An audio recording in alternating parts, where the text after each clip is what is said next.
Okay, Mayor, you're ready. Okay, thank you everyone for joining us, the Dublin City Council tonight, July 9th, for a special meeting that we've called. We start all meetings with the Pledge of Allegiance. Would you all please join me in the Pledge of Allegiance? I pledge allegiance to the flag of the United States of America, and to the republic for which it stands, one nation under God, indivisible, with liberty and justice for all. Thank you very much. The item on tonight's agenda is a special working style meeting of the Dublin City Council and the public to discuss policing services in the city of Dublin. And for this evening, we have invited a special facilitator, and our city manager will introduce her shortly. Before we begin, I want to make sure that everybody knows that this is a special meeting called at a special time for us to reflect and examine and review our current police services with the community. So it's a participatory meeting. People are able to speak and ask questions and address the council when the public comment time comes up. And we're going to review and observe as a council and provide future direction at the end of the council meeting tonight. So thank you all for joining. With that, I will turn the meeting now over to our city manager, Linda Smith. Thank you. Thank you, Mr. Mayor, members of the City Council, and for the public attending tonight. So I wanted to introduce to you Christine Sliz. She's an organizational development professional. She specializes in facilitated solutions and learning. Ms. Sliz was one of the first women to teach at the Coast Guard's Leadership and Management School. In the municipal setting, she has served in the positions of organizational development and training specialist. She's been administrative services officer, employee relations manager, and in her consulting work, Ms. Sliz has facilitated numerous complex and controversial community stakeholder meetings as a consultant and providing facilitation for citizen advisory panels engaged with law enforcement executives in Sonoma County. She's earned her BA from the University of San Francisco, and she has an advanced certificate in organizational development from Columbia University's Teachers College. So I am going to turn it over to Christine to set up the sort of the ground rules for tonight, and then following that, Chief Holmes will make a presentation. Okay, great, Linda. Thank you very much, and thank you very much for having me tonight. This is a topic, and public service is near and dear to my heart, as you could tell from my background, and police services in particular, because I have a strong affinity for our police services locally. Where we're headed tonight, just if Marcia, if you wouldn't mind putting up that slide, those couple of slides for me, I would appreciate it. Just a general overview of where we're headed tonight. As you kind of see my role as simply one to free you up so you can participate in the meeting. And I'll be managing the conversation as well as the time and finding that balance between the two and keeping everybody looking at the same thing in the same way at the same time. So giving you the overview now. In a few minutes, the chief will give a presentation. We'll make some time after that for the council to ask some clarifying questions. From there, we'll move into questions and comments from the public, some council discussion, and talk about next steps. So that's in general where we're headed. if you wouldn't mind showing the next slide, Marcia, I'd appreciate it. I would feel kind of silly establishing, particularly with a council, a ground rule around respectful communications. You look like a pretty nice group to me. I hate not to have it up there. So I'm assuming ground rules, respectful communications. I'd appreciate it if you would share the airtime so that if you have had the opportunity to ask the chief several questions, that you make sure that there's elbow room for your colleagues to ask questions as well. I'll help you with that. If you could have one person speak at a time without interruption, it would be terrific. And if you could stay focused on the agenda, it'd be great. I'll keep a parking lot, paper and pencil parking lot for anything that comes up that doesn't apply to the topic at hand, but it sounds to me like a topic that you all need to discuss at another time. So thank you for that, Marcia. So that's where we're headed for tonight. And if those ground rules sound okay, then we'll go ahead and move on. Does it sound okay to you? Yes. Great, thank you. So I'm going to go ahead and turn it over to the chief for your presentation, Chief. Great, thank you very much, Chris. Good evening, Mayor, Council, and the community of Dublin. Thank you for this opportunity to present some of the things that we do here for Dublin Police via the Sheriff's Office. And so, Marcia, if you could maybe start our presentation for me.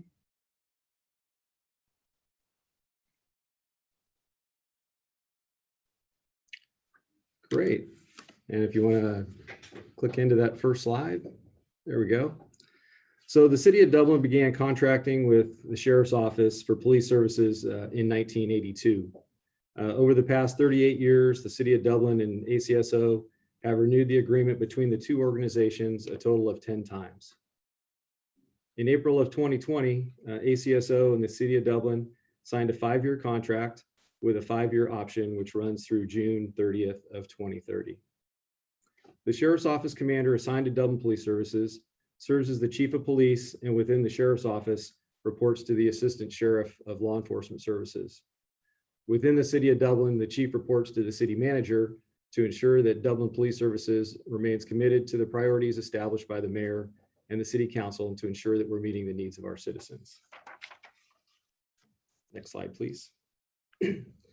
So this here is a budget overview, which was included in our contract that I just referred to. And so this shows the contract amount in total over the last 5 years. And as you see the increase over the last 5 years, that'll be, some of that'll come together on the next slide, where we talk about the positions that were added over the last 5 years. Other increases in the cost have been salary increases for the employees, some workers' comp related matters, as well as retirement costs have all increased. And so the majority of our police services budget is all spent on salaries. You can see that usually our dispatch cost every year run around $1 million that we pay to the Sheriff's Office. The Sheriff's Office has their own dispatch services, which which all of our callers in Dublin, when they call, it goes to the Sheriff's Office, and then they dispatch our units out here in the city of Dublin. Next slide, please. So this is a personnel added by position. And so as you can see, over the last 5 years, we've added several positions.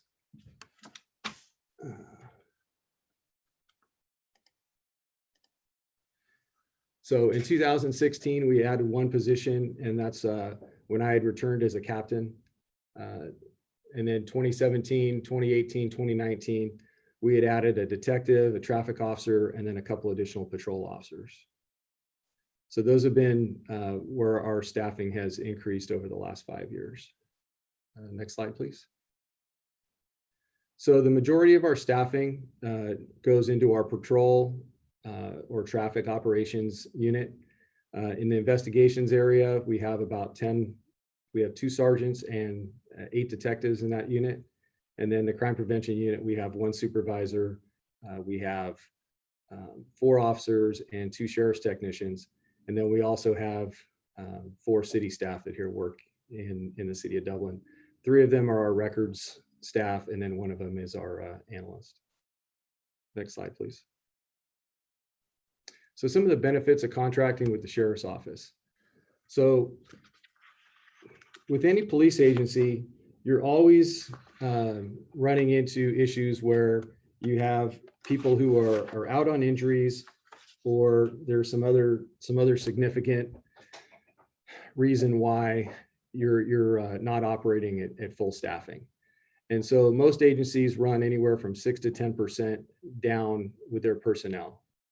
There's a little, in parentheses there, you see in 2018, I had done some calculations, and in 2018, we had numerous officers who were out for a variety of reasons, mostly medical or injuries. And so those officers, when you look at the time that they missed from work and the overtime backfill just for that one particular year, the savings to the city was $1.6 million.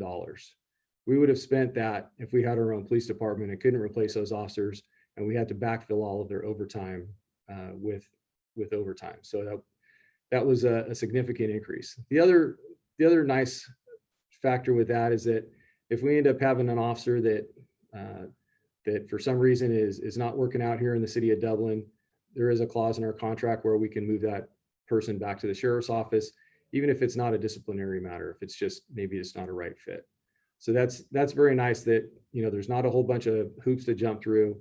It's just a matter of making a transfer. They go back to the sheriff's office, and then we can get another person. So the other thing that the sheriff's office does is we have human resources on here. So the city of Dublin Human Resources doesn't have to worry about recruiting, hiring, running people through all the tests. That's all done through the county and the sheriff's office. Again, like I said, backgrounds or recruiting is included in that. Internal affairs. So internal affairs is run out of our headquarters division down in Oakland.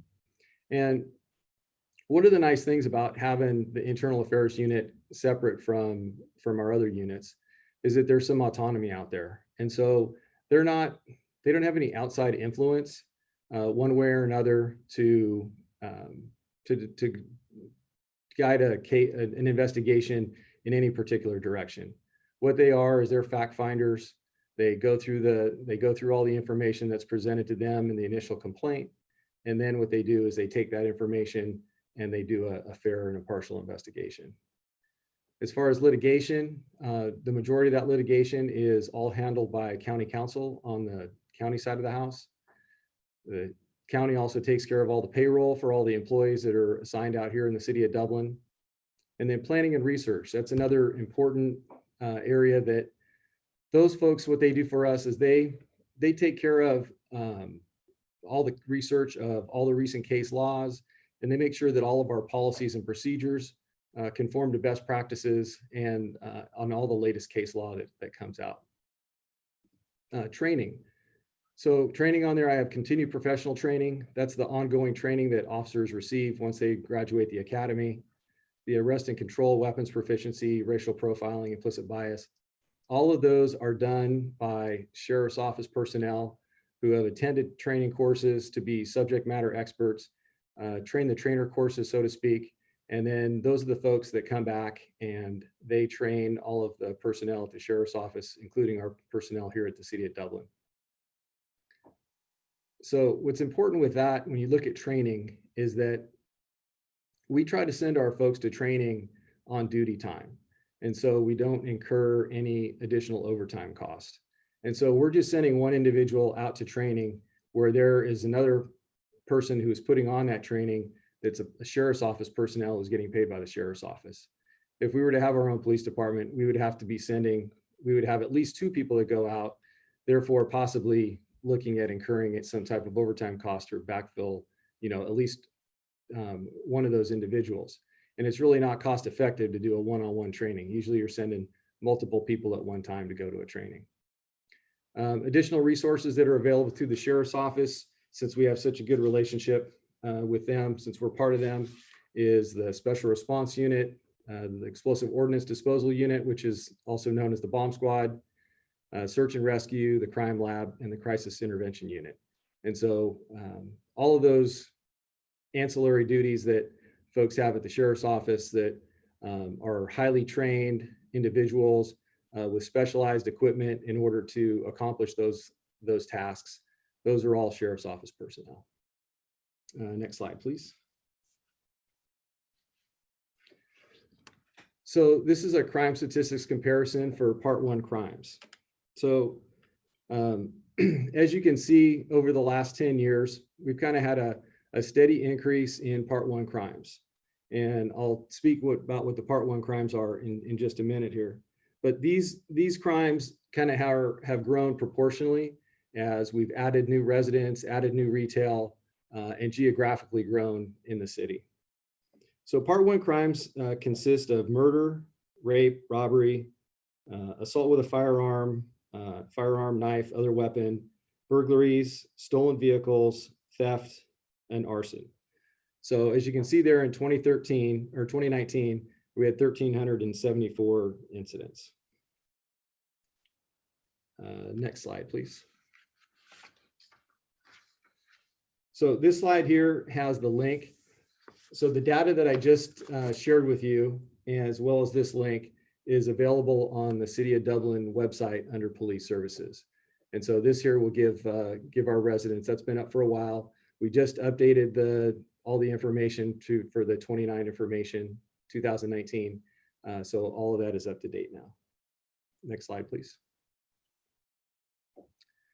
So policies. So this is kind of the crux of the conversation here is police use of force in today's environment. And so the Sheriff's Office, their policy states that every use of force by an officer has to be reported and documented in a police report, and a supervisor has to be notified at the time of the incident. Each use of force is reviewed up the chain of command, and a determination is made whether or not the force used within the policy was lawful. And so it goes through multiple layers. So generally you're going to have your officer is going to use the use of force.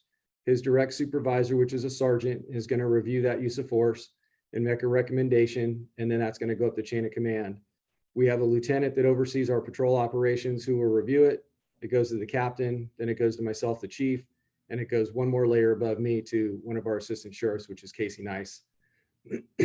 So it gets a multi-level review. Some of the things that are involved in those use of force documentation that comes through us is we get a copy of the report, we get links to all of the body cam video that was involved in that use of force.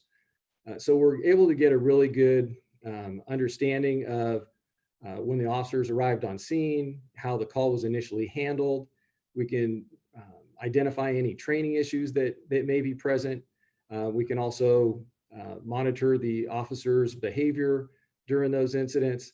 And so we're getting a very clear picture of the circumstances that surround a use of force.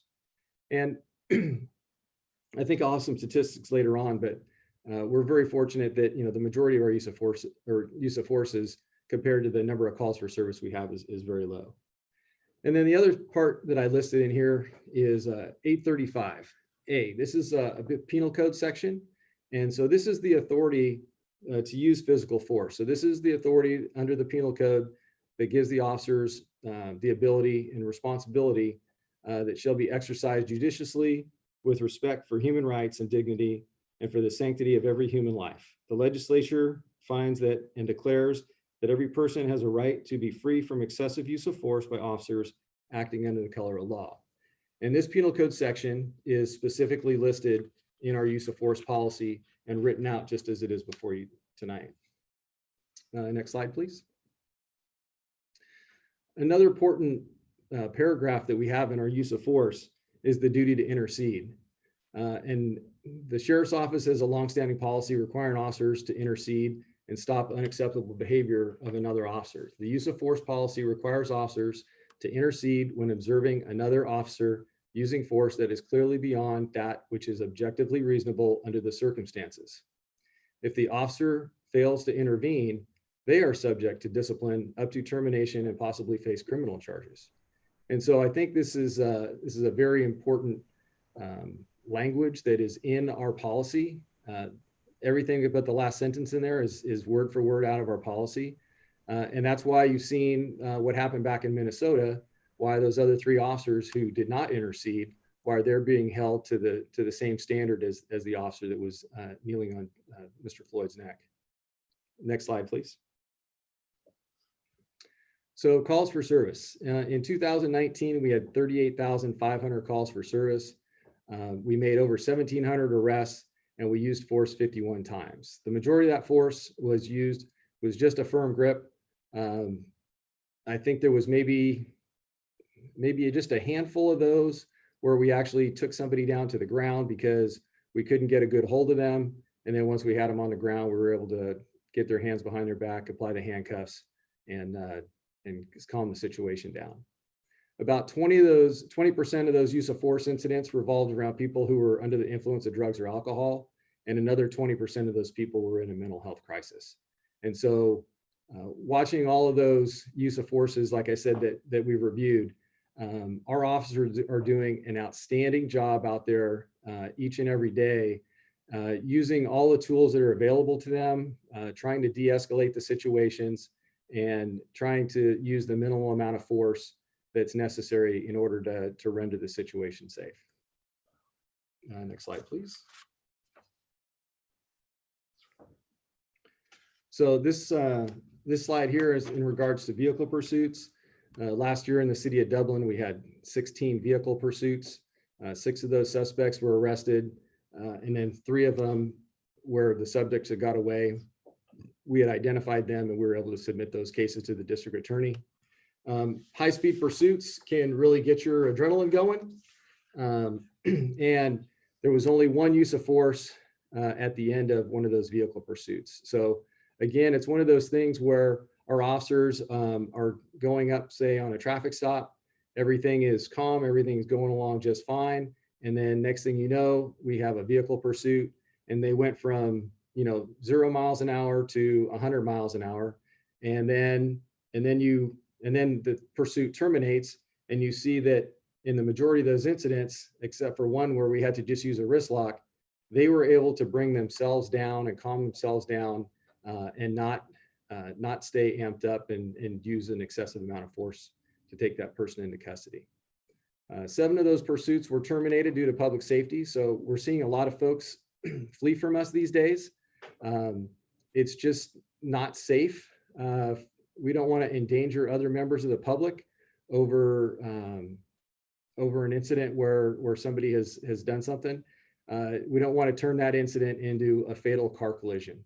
And so we've seen people driving on the wrong side of the road, say southbound on Tasahara. We've seen people get on the freeway and drive on the freeway in the wrong direction, drive through intersections at high rates of speed.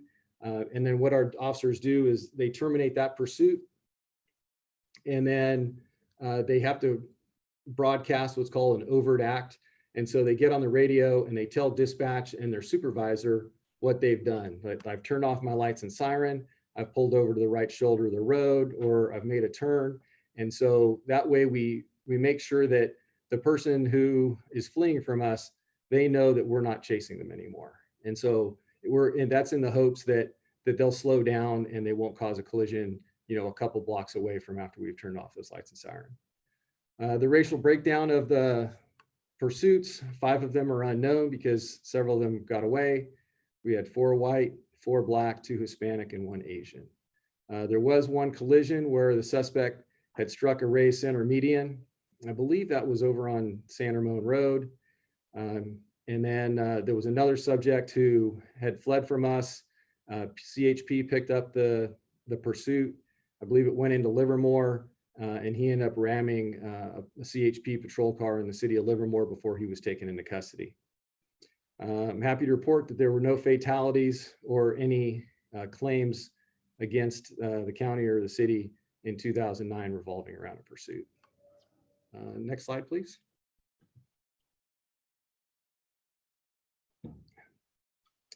So last year we conducted 8,911 traffic stops. 2020 numbers are going to look significantly different due to the pandemic. I think we're going to have an adjustment in all kinds of statistical data when you start comparing 2020 to past events. So I think that's going to apply back to the Part 1 crimes that the slide that we looked at earlier. It's going to apply to arrests, traffic stops, and just a whole litany of data that we normally collect. So as you can see on here, it shows the amount of moving citations, mechanical and parking. It shows the racial breakdown of the traffic stops. And then it also shows the amount of moving citations that were issued by ethnicity. And next slide, please. So this here talks about demographics and use of force. So in the city of Dublin, those top numbers there are off the city of Dublin's website in regards to the racial breakdown for our residents here in town. And then down below, use of force, it shows white is 40%, African-American 20%, and Hispanic 20%, and other 20%. And then it also shows by racial breakdown by arrest, where we had 42% white, 25% African-American, 25% Hispanic, and 9% other. I think one of the things of note on here is that a lot of I would probably venture to say, I don't have the data in front of me because we didn't have the time to go through all 1,700 plus arrests, but I would say, I'll throw a number out. You can't hold me to this number because it may not be accurate, but it's gonna be just a number to throw out there. But I would say probably at least half of our arrests are gonna be community generated calls for service versus proactivity by one of our officers. And so when we look at that, when I get the breakdown every month in regards to the arrests and where the people live that are arrested in the city of Dublin, about 75 to 80% of those people who are arrested in Dublin are not Dublin residents. And so many of those people have been recently released from Santa Rita. They've traveled here on public transportation, or they've come here in a private vehicle to do some sort of criminal activity here in the city of Dublin. Next slide, please. So in 2019, we had only received one external complaint that was investigated by Internal Affairs, and the disposition on that was not sustained. Not sustained finding means that they could neither prove nor disprove the allegation that was against the officer. On the right there, it talks about there's 3 ways to submit a complaint. People can do that in person if they come into the lobby here at Dublin Police Services, or if they go down to the Sheriff's Office headquarters, they can be handed a form, talk to somebody where they can file a complaint. They can also just call the Internal Affairs Division at the number that's listed there, or they can mail a letter directly to headquarters. And then also down below there, I put a link, which will take you to the Sheriff's Office website, and then you can get the information. All the information that is supplied here is available there. One of the other things too is when there's allegations that are brought against an officer, we do have a progressive discipline policy. And so depending on the severity of the complaint against the officer, it could be anywhere. The discipline could be anywhere from a verbal warning to a letter of discussion written by a supervisor, a written reprimand by the sheriff, resulting in possibly in a pay step reduction for that officer, up to termination. And if warranted, then there also could be criminal charges that be filed against that officer. Next slide, please. Body cameras. So I kind of touched on this a little bit before in regards to when we're reviewing all the use of force. So the Sheriff's Office was kind of on the forefront of obtaining body cameras. We've had body cameras since 2014. We're actually on our third version of body cameras. So the policy is fall under Sheriff's Office General Order 8.17 that requires that the officers activate their body cameras for every call for service. In an effort to perform checks on our employees, supervisors conduct review of body camera footage on all use of forces. The supervisor evaluates that very much like I had talked about before under the use of force policy. And then, and like I said, that really leads to transparency into contacts when we're dealing with individuals that we come in contact with. Next slide, please. So CALIA accreditation. So the CALIA accreditation, the Sheriff's Office, again, it was kind of on the forefront here on the West Coast. Accreditation has been a lot bigger back on the East Coast. But Sheriff Plummer, in his wisdom, he wanted to make sure that we were held to the highest standards. And so one of the things with accreditation is it opens you up for outside audits. And so there are, can you go to the next slide, please? And so there's over 400 different sections in accreditation that an agency has to attain. All of those have to have policies behind them. All of them have to have what's called a proof. And so you have to provide written documentation on each and every one of the proofs that are required. And these outside entities, which are law enforcement professionals from other agencies, we have no idea who they are. They send them from all over the country. And what they do is they come in and they examine our files, they examine our policies, and they make sure that we hold to the highest standards. Next slide, please.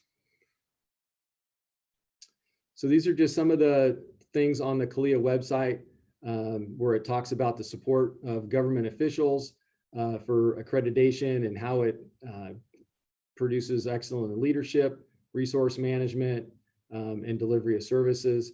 It also talks about stronger defense against civil lawsuits. So one of the things with the accreditation is that it makes sure that you're up to date with all the current case law, all the best practices that are involved in law enforcement. Next slide, please. Again, it kind of helps you with the risk of liability and then greater accountability in the agency, because what the accreditation does is it makes sure it gives you a roadmap to make sure that every part of your organization is getting taken a look at. So next slide, please. So this gets into officer training at the academy. So all of the officers in the state of California have to go through a post-certified academy. Each one of those academies runs Monday through Friday, and it's over 1,000 hours of training. What I did, you can see on the bottom left there, there's a column of different learning domains that are part of the training academy. Altogether, there's 42 different individual topics that officers are trained on and either tested, always tested in a written test, but then sometimes there's also scenario testing depending on the specific learning domain. Next slide, please. Again, so this here kind of touches on some of the ongoing training that officers receive. So like I said, the 42 different learning domains that they get, that's just the foundation that they receive once they go into the academy. Once they get out of the academy, if they're a member of the sheriff's office, then they go into a jail operations program.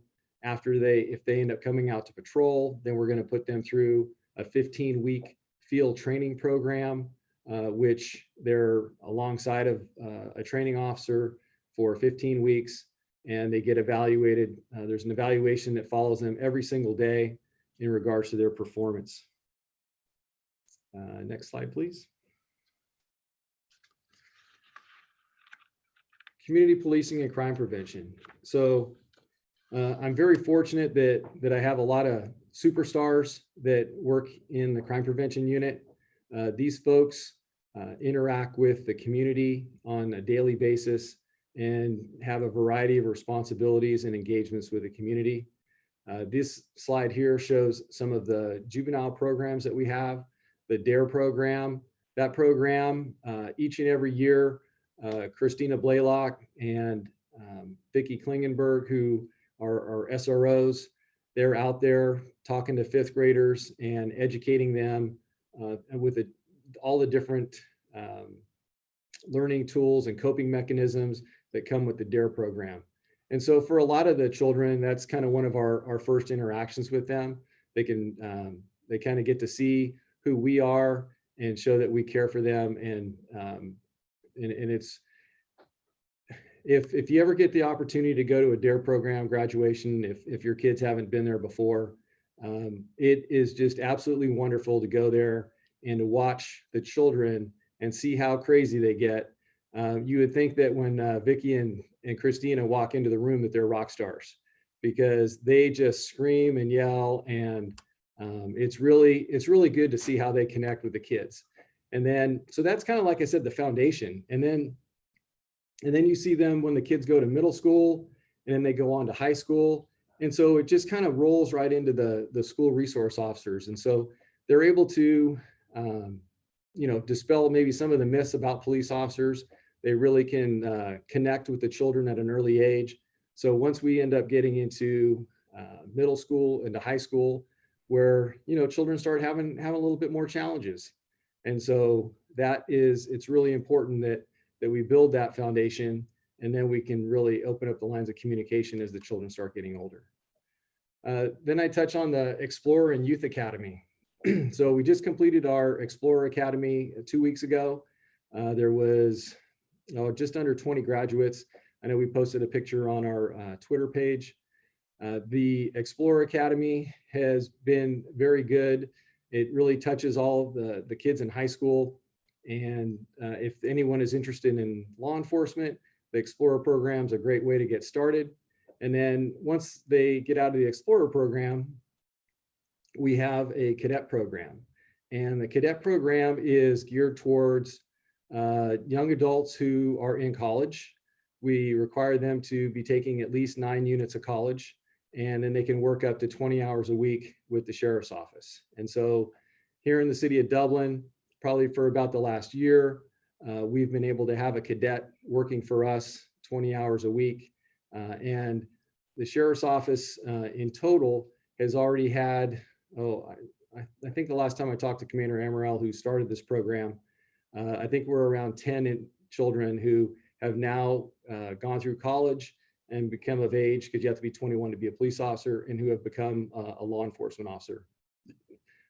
Quite a few of those have come to the sheriff's office, and then some other ones have gone to some of their local municipalities where they reside.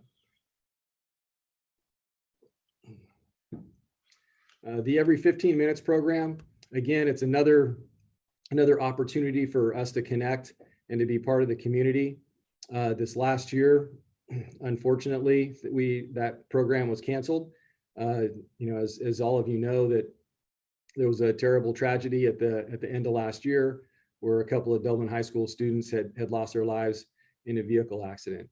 But historically, this program has been very successful, and another good way to engage with the teenagers who are driving and maybe experimenting with drugs or alcohol, and just to kind of show them, some of the tragic consequences that can come out of some bad decisions.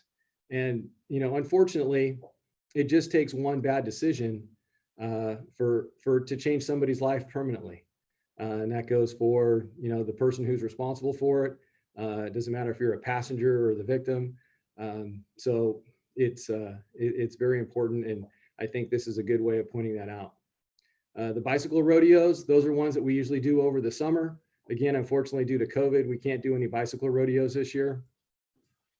But the bicycle rodeos, every year, I know everybody's kind of anticipating school starting back up. We'll see if that happens or not due to the restrictions. But the bicycle rodeos, again, are another opportunity for us to ensure that the community is safe. We really connect a lot with the elementary and middle school age children in this program, because as all of you know, the first couple of weeks of school, it's absolutely a nightmare. There's all kinds of cars on the road. Parents are walking their kids to school, and the bicycle rodeo is really our opportunity to engage with the children, to teach them the rules of the road, to make sure that they get to school safely. The Youth Advisory Committee is something that our school resource officers work with in conjunction with Dublin Unified School District, as well as the School Attendance Review Board, same thing. And then we also do the Alcohol Beverage Control and Tobacco Retail License Program. We had a business in town that was selling a lot of tobacco products to our youth, and through some good efforts by our crime prevention staff, we were ultimately able to revoke their tobacco retail license in order to make it safer for our children in the community. Next slide, please. So here's some more community policing, crime prevention programs that we have. The Citizens Academy. Again, this is a great opportunity for me to pitch this to everybody who's listening.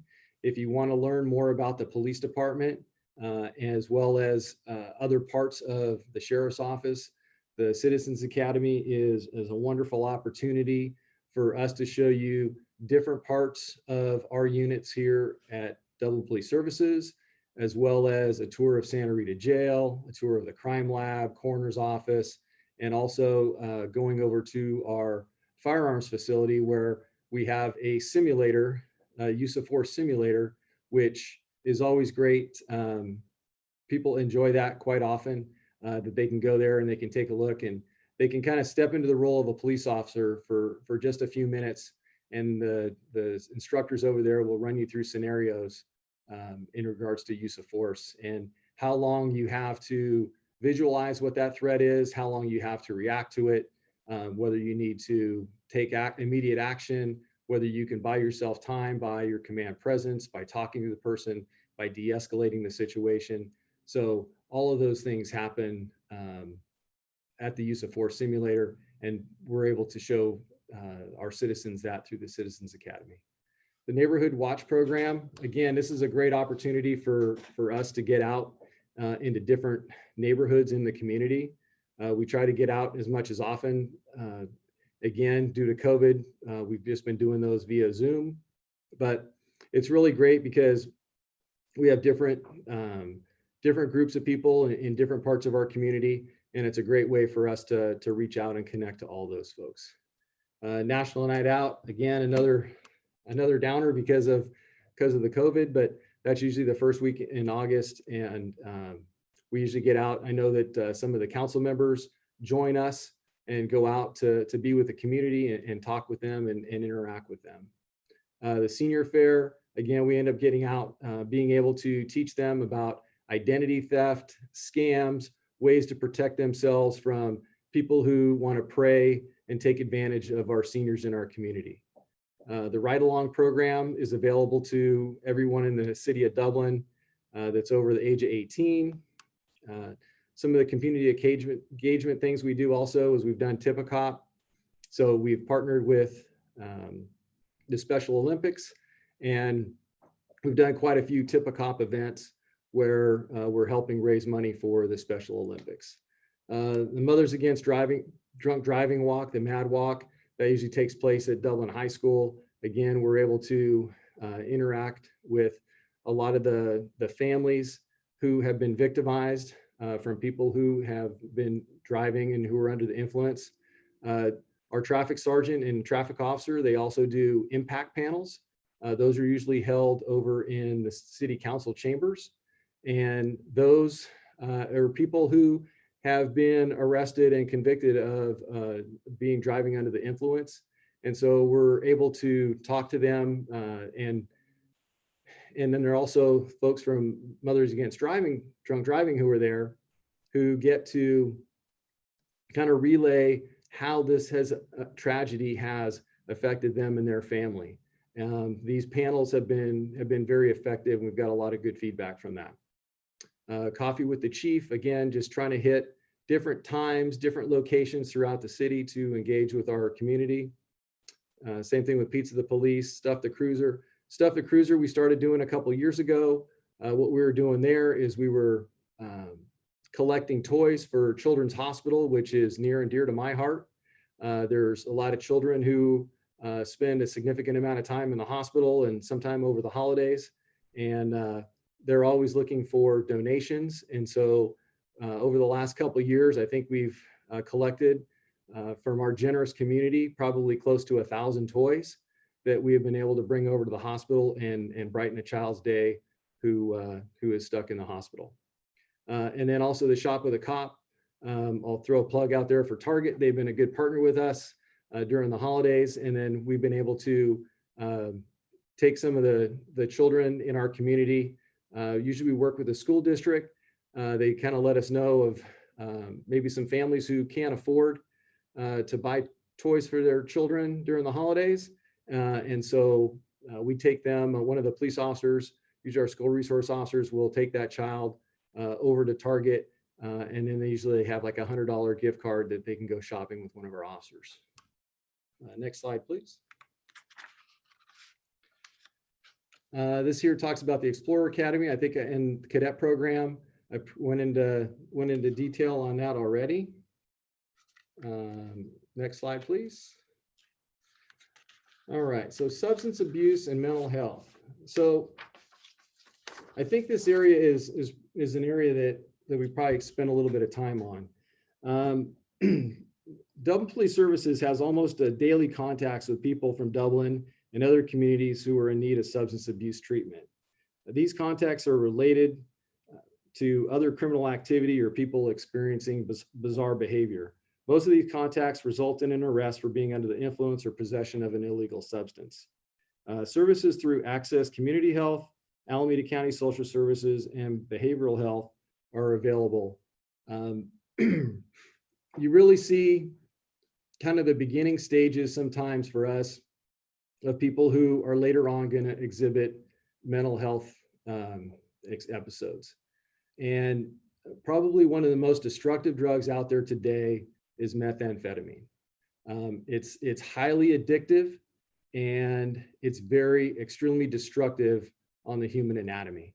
And once people start taking that drug, you really start seeing a rapid decline of mental health capacity.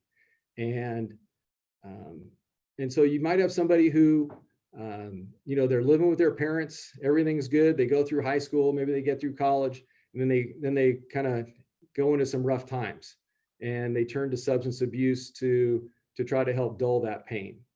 And then once they get addicted to methamphetamine, they're unable to keep a job. Their sleeping habits are up all night. They can't keep a job. And then they start stealing from their parents because they don't have a job and they need to buy their next batch of drugs. And then from there, they start developing mental health problems. And that's about the time where their family and friends really start saying, hey, you're going to have the tough love, and they're going to kick them out the door. So those are, and then those people end up becoming our unsheltered population.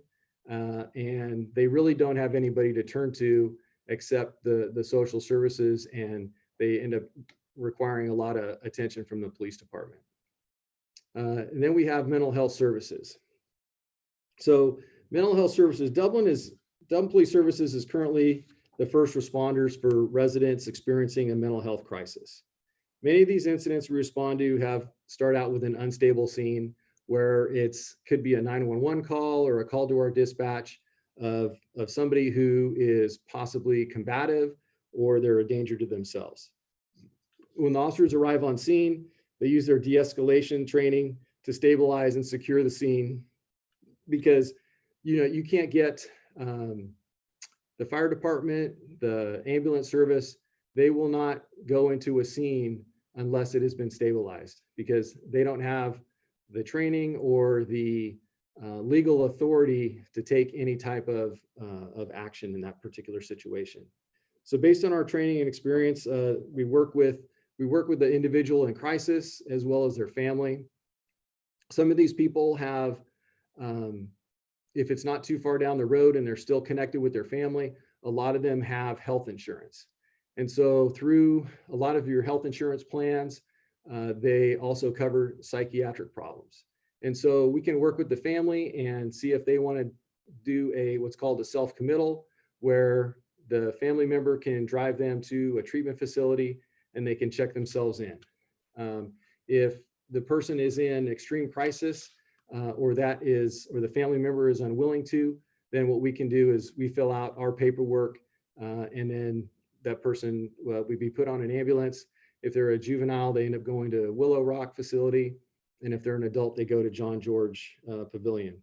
And then with that paperwork that we fill out, by law, they can hold them for up to 72 hours.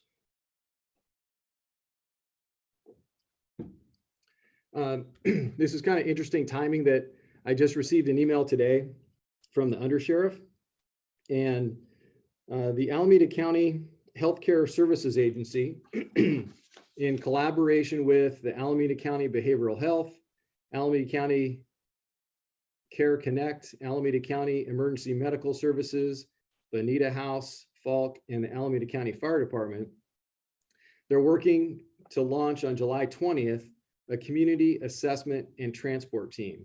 They're called, the acronym for that is going to be CAT, and to service individuals who are experiencing a crisis due to mental health or substance abuse. So I believe that there's been some, what they've referred to in the past as MET teams have been out in the community in other parts of the county. And one of the good things about living out here in the Tri-Valley is we have a very low crime rate. We don't have the homeless problems that they have in other communities. And so sometimes getting the resources out here in the Tri-Valley can be very challenging. And so a lot of times, like the program that I just talked about, the plan is to roll that out over in the city of Oakland, San Leandro, and let me see here. It says they're going to do a soft launch in Oakland, San Leandro, and Hayward. An additional team will be launched in Fremont later this year. And then when at full capacity, CAT will have a total of 12 teams in the field 7 days a week from 7 a.m. to 11 p.m. These teams are in addition to mobile evaluation teams currently provided in Alameda County. And so, so these are services that I think that all of us, all of our collective voices, from the police department to our elected officials to our residents, I think we can all come together and really have our voices heard at the county level to ensure that we receive, some of those services out here to service the Tri-Valley. I don't think that any one city here in the Tri-Valley has enough money or resources to run these teams full time by themselves. But I think collectively in the Tri-Valley, if we were to able to get a couple of those teams that could operate for those hours, I think that we could, they could really help the police department make a difference. I think that, when you go back and look at some of the statistical information I had in regards to use of force, that some of those incidents maybe could be handled by some of these teams. Again, it's going to have to be something that the dispatchers are going to have to really do a good vetting process to ensure that the safety for these individuals who are part of this team, that they're going into a safe setting. So maybe some of those, maybe part of those settings could be in regards to some of the 5150s, the psychiatric detentions that we have at with our children who are in school. And so Earlier today, I had some data pulled for me. And in 2019, we had at a Dublin high school, we had 22 5150s. We had 7 at Wells Middle School, 3 at Fallon, and 2 out of Cottonwood Creek. So, so I think we're looking, around 34 5150s out of the schools. Usually, when the children are at school, you're not worried about going into somebody's house. You're not really highly concerned that they're going to have a weapon on them. They've probably already talked to a school counselor, and that was probably the referral that came to the police department. So that would those few calls would probably be ones that could be handled by one of these units. And let's see. Next slide, please. So this here is some current legislation that law enforcement has to abide by. So on the federal level, there is NIBRS, which is the National Incident-Based Reporting System. So currently, all the law enforcement agencies are running under UCR, which is the Uniform Crime Reporting Summary Reporting System. And so that is the old system that's getting timed out. NIBRS is going to be the new national standard starting in January 1st of 2021. Again, we'll see with COVID if timelines are going to get pushed back, but Dublin Police Services is working with the county. The county is in the process of a request for proposal for a new computer-aided dispatching system, as well as a new records management system. And those systems that we're attempting to acquire right now will be compliant with NIBRS, so that there's additional data points that NIBRS is collecting. So once those data points are collected, then you'll be able to pull more data out and maybe can do a better analysis of what's going on. And on the state level, back in January 1st of 2019, SB 1421 became law.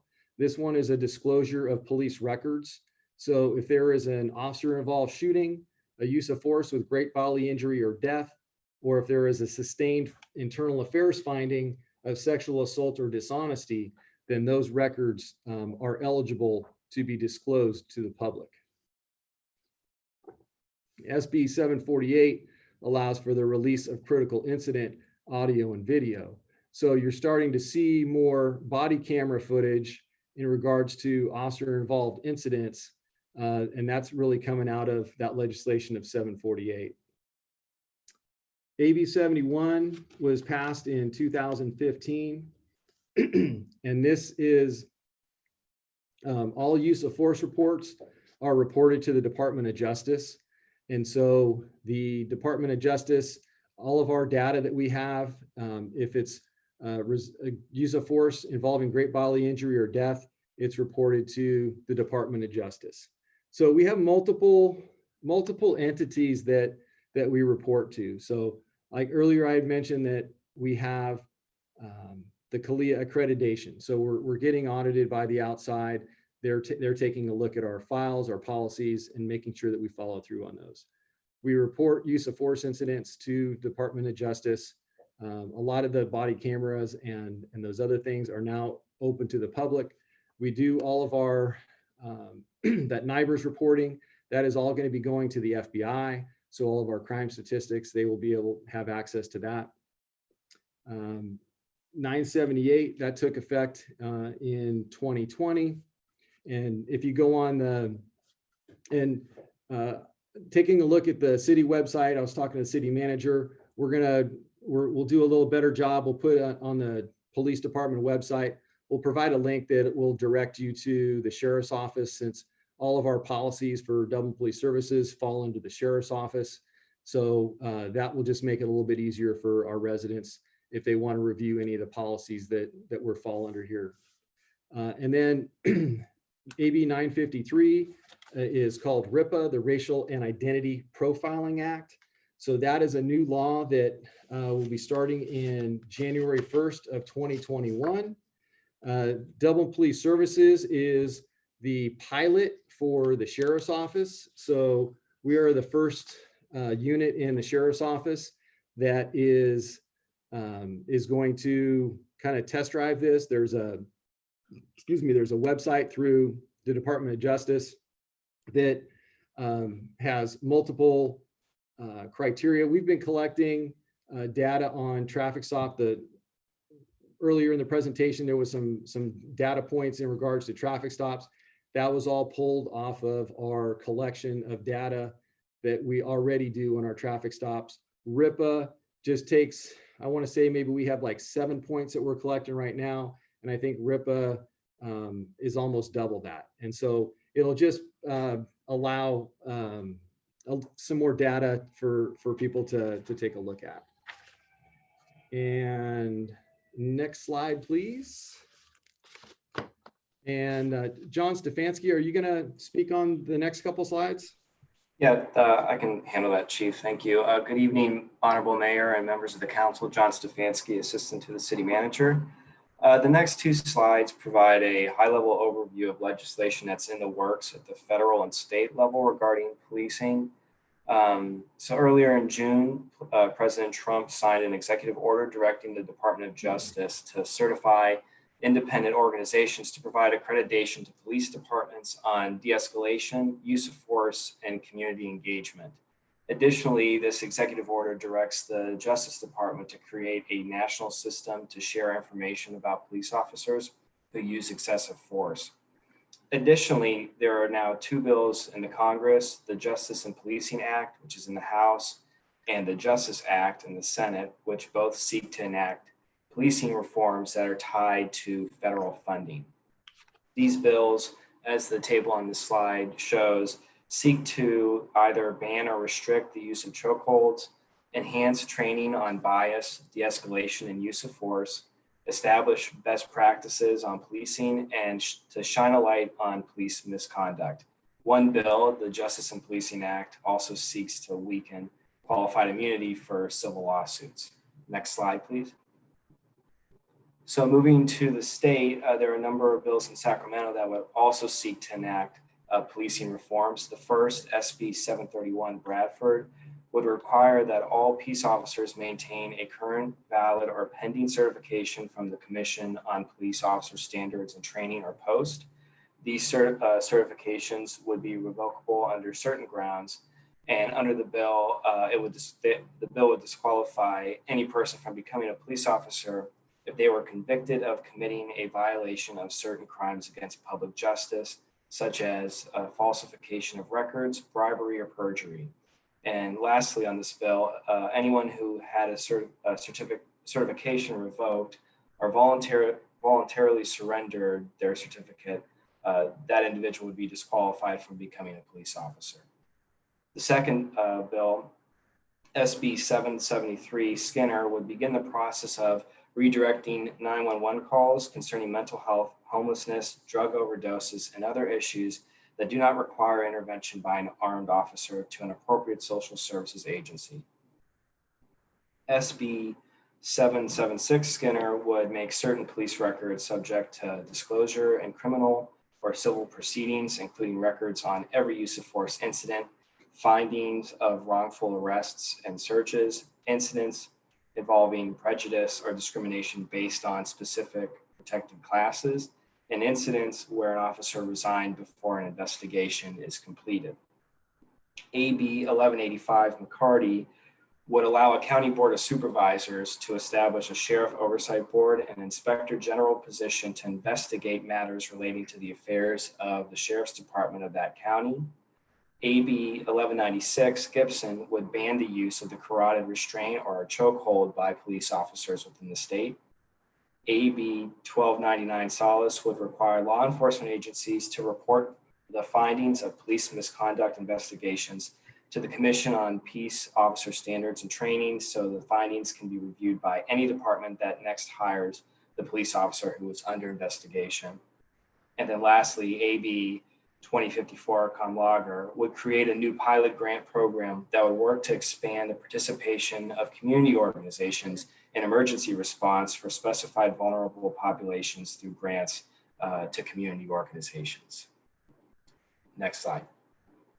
Thank you, Marcia. Chief. Great, thank you, John. This is the last slide of our presentation. This just talks about the annual report. Again, a lot of the data points that we talked about previously here in the presentation are things that we want to include and just make it more transparent and more readily available to our community. And with that, I will turn it back over to Chris. Great, Chief. Thank you very much. That's a lot of information. So I'm just going to give you a chance to take a deep breath, and we'll spend some time asking that find out what kind of questions the council has for the chief, what kind of clarifying questions you have. What I'm going to suggest as we do this is that you go ahead and just unmute yourself and speak up. And if we need to go backwards and structure it a little bit more because people are talking over one another, we can certainly do that. I would ask that you kind of share the airtime with other council members. So if you have a chance to ask a question, let another council person ask the next question to try to spread that time around. Does that sound okay?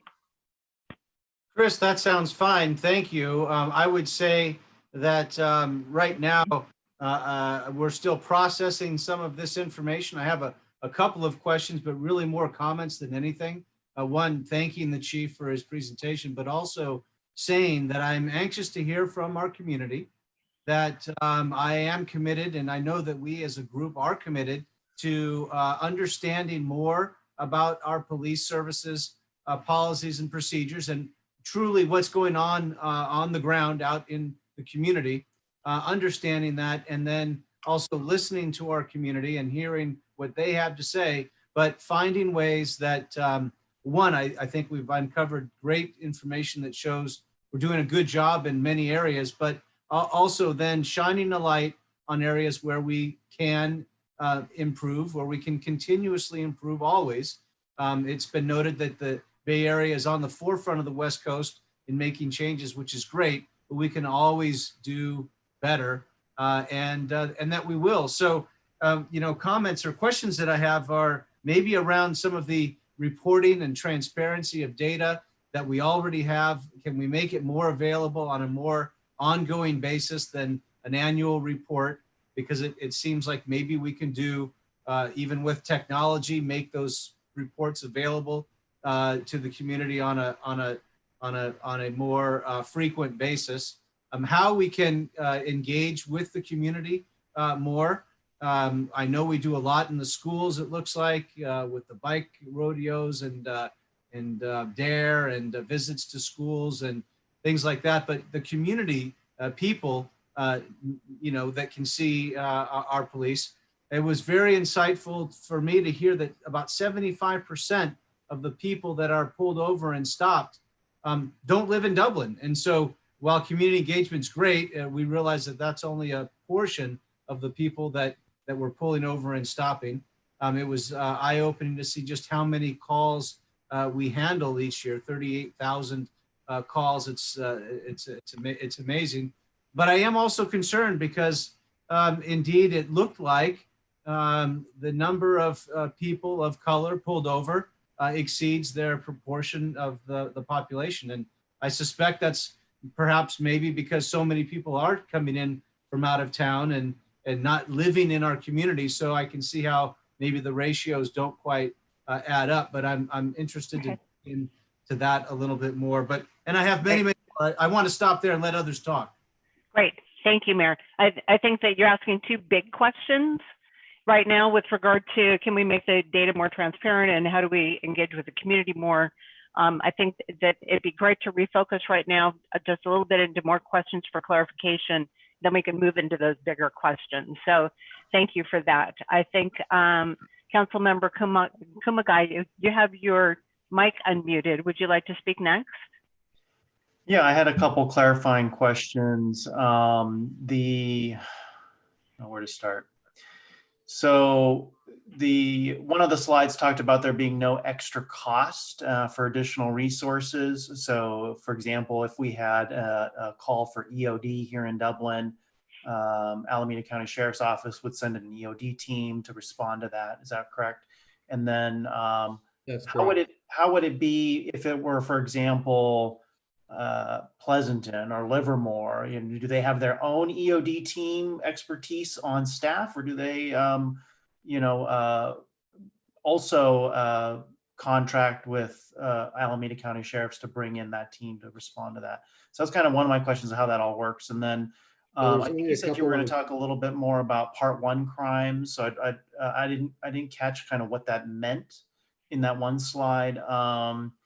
And then I'm really interested to hear what the implementation timeline is going to be for the CAT teams or the community assessment teams. That sounds like a pretty a direction, a move in the right direction, in my opinion.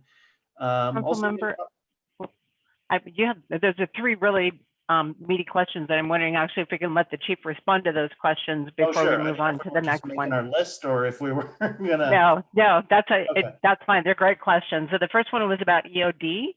Yeah, just real quick, the EOD I can answer for you real quick, council member. And there's only a few certified EOD teams in the Bay Area. San Francisco has one, the city of Berkeley, and then the sheriff's office. The sheriff's office in Alameda County is the primary EOD team. And so they're the ones that are usually, those are the ones that are called that go out to all the different cities in Alameda County, and even outside of Alameda County when necessary. So it's a very specialized area, requires a lot of special training. The EOD technicians go to Alabama for training with the ATF out there, and it's like I want to say it's a 3-month program. And the nice thing is just that, you know, we make one phone call and those guys are here in like 5 minutes for us. You know, other agencies, they're going to have to wait a little bit longer in order for the resources to get deployed. Okay. Yeah, and What was the other question? The second question was about Part 1 crimes. You had asked Councilmember Kumagai about more description of Part 1 crimes. Yeah, what was what does that mean? I think you said you were going to go into more detail about what Part 1 crimes are. That it was listed out in one of the slides. I just didn't know what. Yeah, so terminology. I'll give you an example. So in 2019, I'll go over like our Part 1 crime. So we didn't have any murders in 2019. We had 7 rapes, 42 robberies. 7 of those were with a firearm. 65 of those, I'm sorry, some with a firearm, 18 with 9 with a knife, 18 with another weapon. Burglaries, we had 113, stolen vehicles, 93, thefts, 1,051. And that's how we get to our total of 1,371 for 2019. And so those are the detail. I don't think I gave you the numbers previously. I just gave you the topics, but those were those are the specific data points for those crimes. Great, Chief, thank you. And the third question was about the implementation timeline for the CAT teams. Yeah, I mean, that's something that's out of our hands. That's at the county level, but I think that's where I had mentioned that all of our collective voices, from the police department to our elected officials to our community, just need to be heard in order to make sure that those services get out to the Tri-Valley. Because as I read off that information, Oakland, San Leandro, I think it was Berkeley, they're going to get the resources first because they currently have a higher need of service than we do.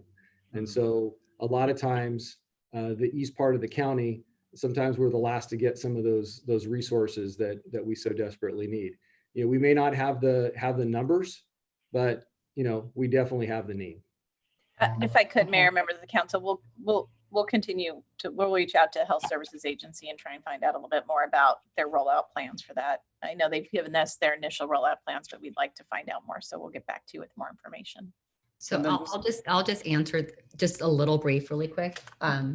So it's a pilot program. And so they had been working on this for a while. San Leandro has actually one of the highest 5150 transports of that go to John George. So there was a definitely need in those cities, and that's why they were going to do it first. I think eventually it will come out to the Tri-Valley. I did put in an email to Colleen Chavla, which is the health director. So she's pretty good about answering this back. But so it's definitely a pilot program. And it was just one of those things where it just needed because they had so many phone calls, so many 5150 calls. Great. Thank you for that, Councilmember Hernandez. And then, Chief, just I didn't quite. So the question about the additional resources was more around how that is charged. So when other jurisdictions where non-contracted cities utilize those resources, are they charged, or is that done on a mutual aid basis? So when you talk about an EOD call out, a lot of the EOD funding that they have is around grants. And so they don't charge. Crime Lab, if the Crime Lab comes out, they will charge other agencies they have like a standard set charge, and then they have a charge per hour, an hourly charge after that, as again, and also for say DNA analysis and a variety of other things. So we always kind of get the best rate, get the quickest service, just because of our relationship. But we don't. So then we don't get charged when we have to use the Crime Lab. We do. There are things that we send over there. Like if we send something over there for a DNA analysis, we're going to get charged for DNA analysis. Okay. So there are additional, on top of the contract amount, sometimes there might be additional charges. Okay, thank you. Mm-hmm. Thank you. Excellent questions. Councilman, Vice Mayor Goel, I see that your microphone is unmuted. Would you like to go next? Yes, please. I have two deeper dive questions on some of the information you provided, and I guess I'm trying to walk through and really understand it. So the first one is on mental health issues. You indicate that Dublin Police Services is the initial de-escalation versus an alternative resource. But out of, and if I heard everything correctly, and correct me if I'm wrong, out of 38,000 calls, there was 51 uses of force. And out of that, there was 1,700 arrests, so 3% approximately. But out of the 51 use of forces, 20% were associated with mental health issues. My question for you is, do we have the demographic breakdown for that 20 percentile of the 51 use of force times? Do we have that deeper dive? I don't have it for you at off the top of my head. It is available, and it wouldn't take long to put that together. If you could provide that to me, there was 9. So if I recall from when I put that data together, it was 9 individuals that we used force on that had a mental health episode. Okay. Yeah. Very good. Well, and I'd still like that breakdown if you could provide that as a follow-up. And I did make notation, along the way in your presentation, you kind of indicated that additional resources are needed for mental health services. What do you specifically mean by additional resources now that you have maybe some county support and additional opportunities there? How can we help you better inside of that bullet point that you mentioned? Additional resources are needed. Yeah, the CAT team that we're talking about right now, I mean, I think that's a great starting point for us. And let's roll that out if we can, and let's see where that takes us.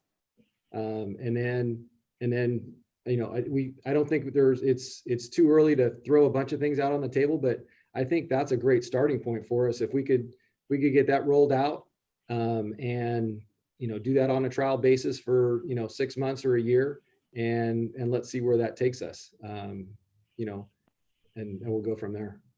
So foreseeably, that's still for us, that's most probably June and beyond of 2021. Nothing really immediate that we can kind of look at as an opportunity for resolution. Just I kind of trying to play that out.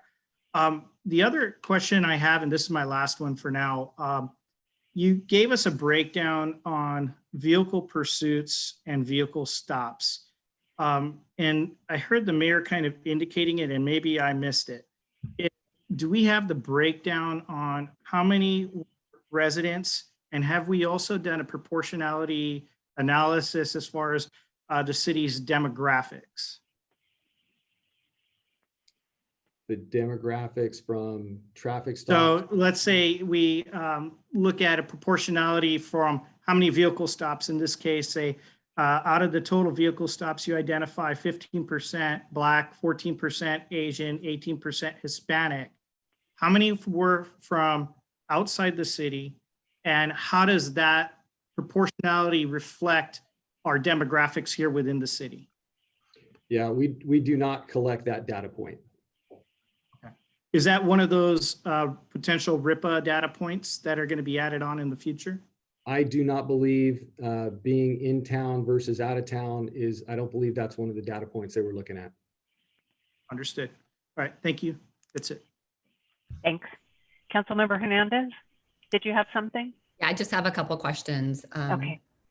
No, I'm really happy that, the Alameda Health is going to be pursuing the CAP program. And I definitely think that it will go to the other cities. And like I said, it's a pilot program, and it's one of those programs that has been in the works for a while. So it wasn't just created recently. And there's definitely a need for it. So Garrett, if you could just answer, when you were talking about the high-speed pursuits, are a lot of those coming from off the freeway onto the city of Dublin, or do they start in the city, within the city limits? No, for us, most of our pursuits, they start with a call for service, usually of theft. I think one of the pursuits that we had from 2019, I believe two of the pursuits originated from our license plate reader hits that we had. And so that technology, we just had every quarter we get together and we have a training committee meeting with the sheriff's office. Again, it's another thing that accreditation, you have to get together and analyze your data quarterly. And so I brought up at that meeting that with the increase of our license plate reader technology that we've installed, we went from 6 fixed license plate readers, and now we have around 35. And so I anticipate that we're probably going to be involved in more vehicle pursuits because if somebody's driving a stolen car from another community and they're coming into the city of Dublin, most likely they're not here to go shopping at one of our retail stores. They're coming here to do either steal people's mail, break into somebody's car, steal something from one of our stores. And so our officers have been very proactive. And what happens is on the license plate readers, I get the alerts at my desk, but the patrol officers, when they're driving around in their patrol car, all of a sudden they get a flashing light on the computer screen in their vehicle that tells them that there was a license plate that was hit, that is the license plate was either stolen or the vehicle is stolen. And so all of the license plate readers, we have the cross street locations of where those license plate readers are. And so our marked patrol units immediately flood those areas and they start looking for that vehicle. And so we end up finding that vehicle. I don't know, I'm not sure what percentage of the time, but but when you do find it, if somebody's driving a stolen car, those are the people that like to run from the police. And so given that Dublin Boulevard is a block away from the 580 freeway, and we have 680 that's dividing us, east and west. Most of our pursuits within the matter of a block or two are usually heading out on the freeway. And then once you get out on the freeway, then the speeds really start picking up. So that I hope that kind of answers part of your question. No, it does. It definitely does. And just one other quick question on the SROs.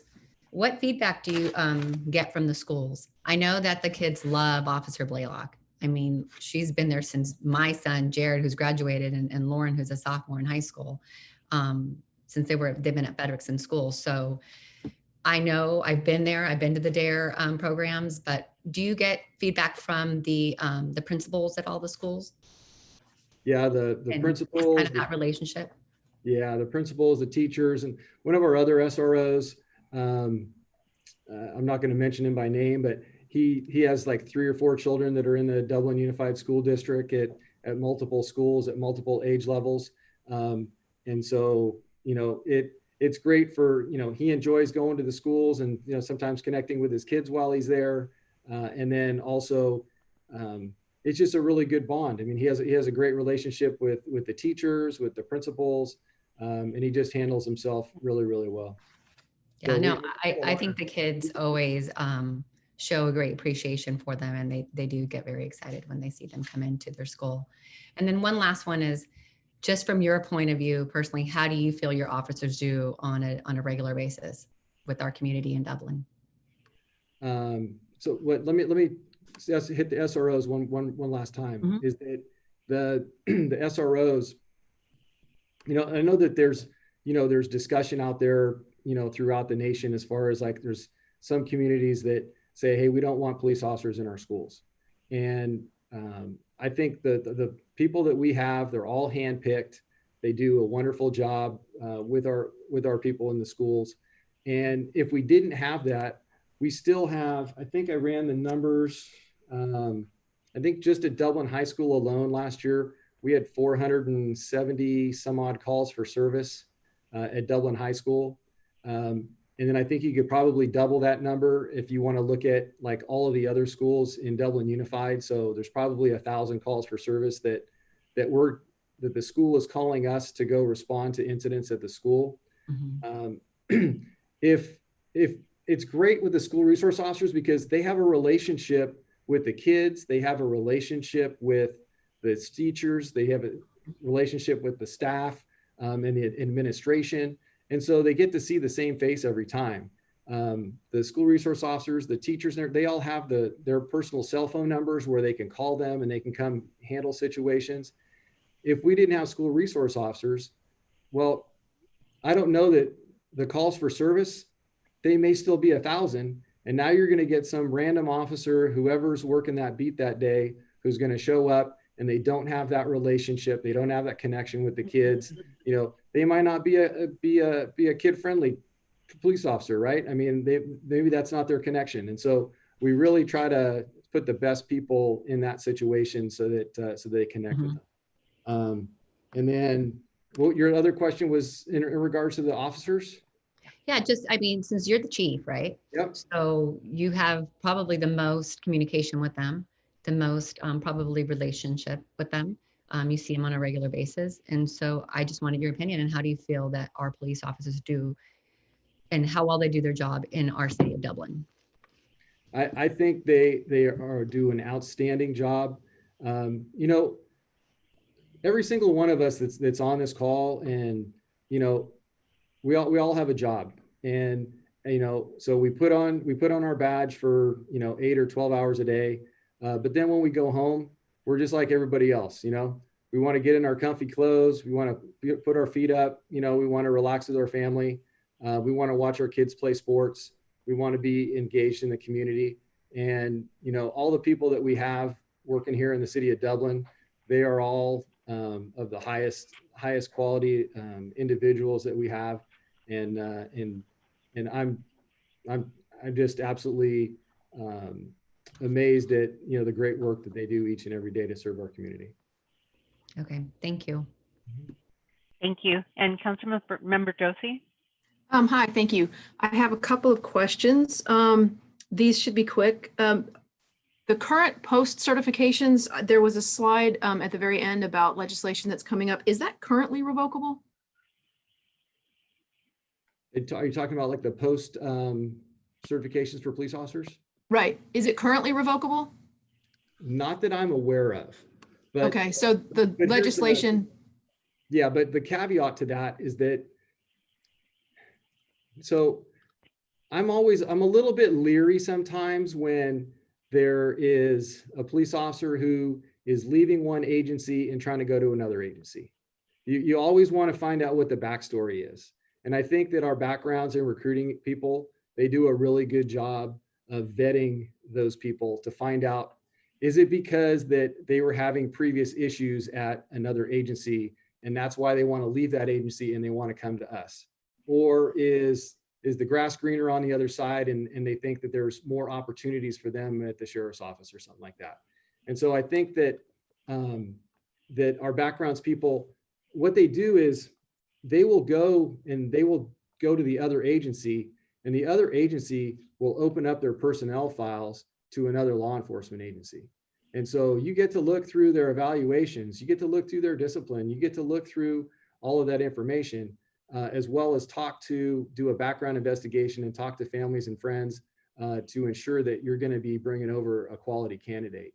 And I know the sheriff, he is very, very selective. He's not a big fan sometimes of other people coming from other agencies. And he will make our backgrounds of recruiting people jump through hoops in order to make sure that the people that we're bringing over are going to be a benefit to the organization.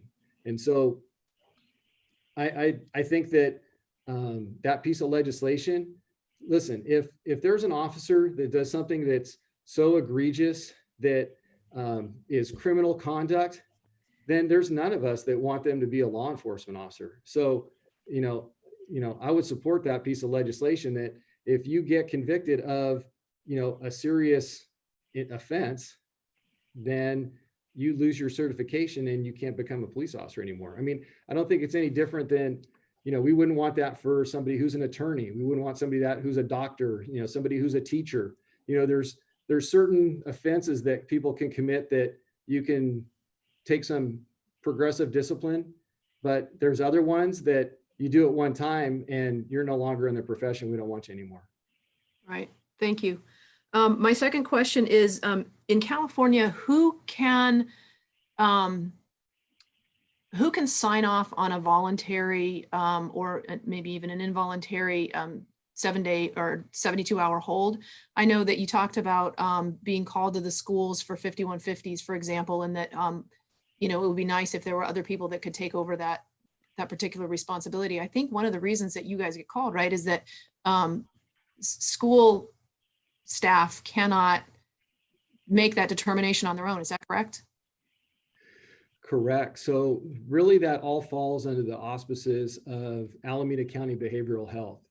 They are the ones that have the ability to grant that authority to do the 5150s. And so, for example, we recently opened up a Kaiser hospital in Dublin. Mm-hmm. So I know we've been over there. We've only been over there a couple times, but I know Pleasanton, they have Valley Care Hospital. When I look at their patrol log, they're over there quite often, and they do a lot of 5150s over there. We haven't seen that. I was concerned about that when Kaiser went in, and when I took the tour of Kaiser, I talked to one of the ER doctors down there. So an emergency room doctor, with all of his years and years of training, he doesn't have the authority to do the 5150 unless he is, unless he's a mental health professional. And I believe that all falls under the Alameda County Behavioral Health. They're the ones that have to sign off and give them the authority in order to do those 5150s. And kind of historically, what we've seen is there's really no other entity that wants to take on that liability. When you're taking somebody's freedom away, you're always opening yourself up to potential litigation.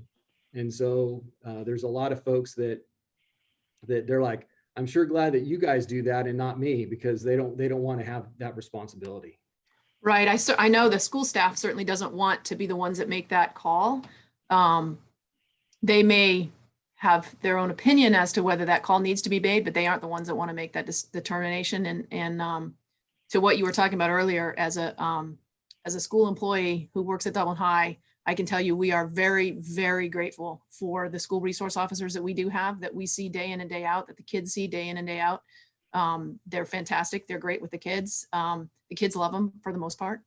There's probably a couple of kids who don't, but by and large, the kids have a great relationship with them, and they're a constant, steady presence. And they are very good at what they do, and they're very good at relating to the kids. So just on a personal level, I really enjoy working with them. My other two quick questions are, one, are you familiar with the Cahoots model out of Eugene, Oregon? I just saw that in the last couple of days and had read that CNN article in regards to it. And then when I received that email today from the undersheriff about the CAP program, I'm like, brilliant, here, we can do something like that here in Alameda County. And so it looks like it's a similar model. Yeah, it looks very similar. And the interesting thing about it is it's the same dispatch. And it's the dispatchers that make the determination of whether they should send in this case, it would be the CAT team or the police officers to the call. And it sounds like it's a great way to go. I'm not saying we should do exactly what Cahoots is doing because it sort of grew organically out of the organizations that they already had in Eugene. But that model seems like a good one. And then my last question for you is about the Part 1 crimes. To nobody's surprise, I did the math on the percentage increase in both population and the increase in the Part 1 crimes. So it looked had about a 63% increase in those Part 1 crimes in those years that you mentioned, and about a 40% increase in population. Do you think that the increase in crime is attributable to us possibly just catching them more because of the license plate readers and the other tech that we have? Or do you think that really we've had that much of an increase percentage-wise, like per capita in actual crime, or whether we're just catching them more because of the license plate readers and that sort of thing? So the Part 1 crimes, they don't correlate with the catching them. It's the crimes occurring. Okay. So what I've seen is that, like I said, we have like 75 to 80% of the people that we arrest are from out of town. Right. So we're seeing a lot of people, and I won't name the public transportation entity that they travel on, but there's a lot of people that are traveling on that public transportation rail, and that we're seeing, especially on the west side of town, that they're going into our local businesses and they're stealing on a daily basis. And so those stores are really tired of having things stolen from them. And so those stores have all hired loss prevention officers, and those loss prevention officers are doing a very good job.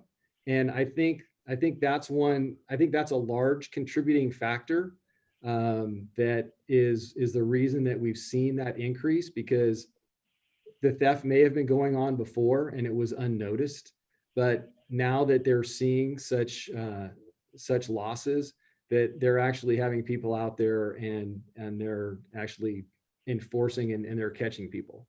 And so, but again, it's like, it's not the arrest, it's the actual theft itself. But with the loss prevention officer, you're getting the arrest on top of that. Like of those 1,700 arrests, it'd be interesting. There's a lot of data that we collect in the police department.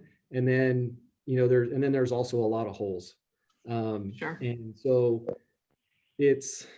and then every time if you want to collect a data point, then you have to do it in a computer system. You got to get the training out to the officers, and then it has to be done on a consistent basis in order for that data to be good data. And so, Right.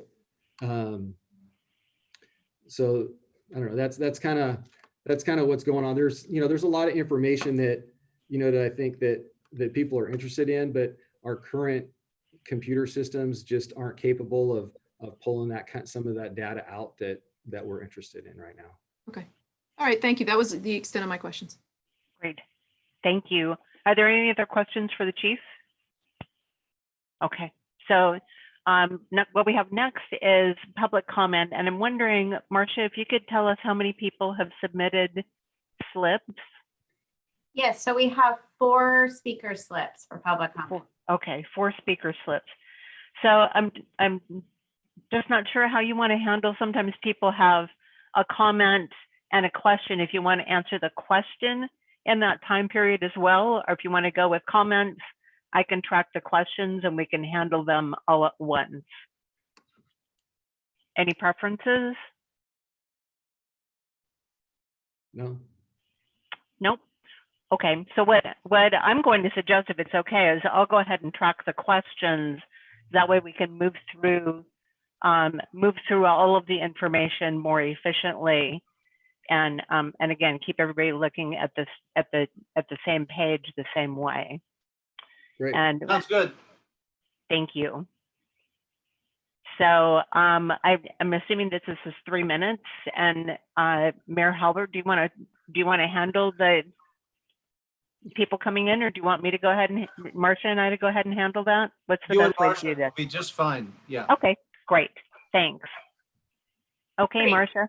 Great. So our first public speaker is Shirley Lewandowski. And let me get our timer up here really quick. Chris, while we have the speaker come on, I will note we received an email this morning from members of the community with a long list of questions. I believe some of them were answered. We should probably make note of those questions and either try to answer them tonight if there are additional questions from that list, or find a way to respond. It's very important that we do respond to those community questions. Okay, great. Thank you, Mayor. So our first speaker is Shirley Lewandowski. Are you there, Shirley? Yes, I am. Great. So go ahead. Great, thank you. Good evening, Mayor and Council. My name is Shirley Lewandowski, and I'm a long-time resident of Dublin. I appreciated tonight's study of our city's police department. I had the opportunity to see and hear Chief Holmes' participation at the June 12th Unified Livermore Forum, whereby he and Livermore Chief of Police Davis answered questions on what each faced as key challenges in their respective cities. At that time, Chief Holmes conveyed the challenges of drug abuse and mental illness were the key issues his department faced in our city. Dublin's fiscal year for 2020 and 2021's operating expenditure budget is 98 million. And of that, the contracted police services budget is for 21.3 million, about 22%. To that end, I'm hopeful that Chief Holmes is open to working with the City Council on maybe part of his budget, if part of his budget can be reapportioned to allow for more support from city resources that can best address the issues of drug abuse and mental illness. What I'm proposing is perhaps a consideration to have many task forces that can be formed within the police department that would be made up of either a social worker or a medical first responder that's accompanied by an unarmed, plainclothes police officer who would answer 911 calls regarding a drug abuse or a mentally ill person issue. This would be more helpful to alleviate the public tension of seeing an armed police officer attending to a non-violent situation. I want to thank Chief Holmes and his fantastic police staff for their services to keep our city as safe as possible. And I hope they all stay well and definitely stay safe. Thank you. Shirley, thank you. Thank you very much. Okay. Our next speaker is going to be Paris Arditi.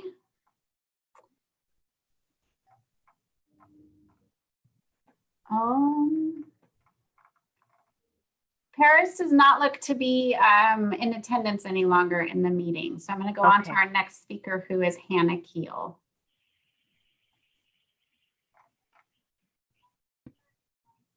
Hi, can you hear me? Yes, go ahead, Hannah. Hi, I'm Hannah Keel. I've been a Dublin resident for many years, grown up in the community, went through the Dublin Unified School District. I have quite a few questions, some general, some clarifying, and some comments as well. I think in examining some of the things tonight, I would like if the data provided could be made available on the Dublin website. I think that would be helpful to be able to continuously take a look at those numbers and specific policies that were shared as well. I know that many of the policies shared, we were given a very quick overview, but I would love to do some more research on my own about those specific things, as well as where Police Chief Holmes stands on some of these different policies and how the Dublin Police Force and Sheriff's Office feel about those. In looking at our contract prices as well, which I know Shirley, one of the past callers, brought up, something that has been brought up in a past meeting is cost of living as well being factored into a majority of contract negotiations. I, for one, would love to know more information about those negotiations, as well as how many officers employed by Dublin actually live in Dublin. I also want to say for some of the comments recently leading up into the public comment section, there, in my opinion, a lot of fear mongering of outsiders of the Dublin community, as well as of BART.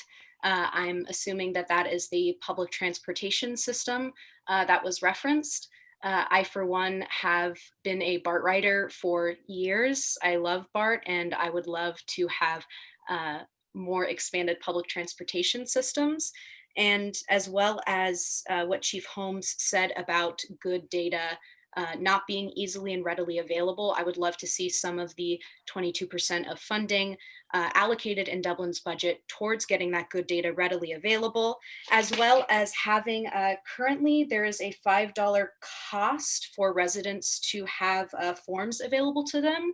I would like to see that fee waived in the future so that forms could be more readily available for residents and not have pay attached to it. As well as internal affairs and the process of auditing and accreditation. Right now, the information that we have received, accreditation is more for police departments to have security for their officers, not so much for the citizens that they serve. So I would like to see more expansion into third-party auditing, not just through police officers and law enforcement officials.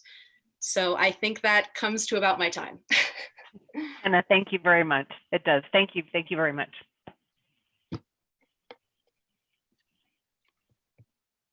And the last speaker is David Burrows.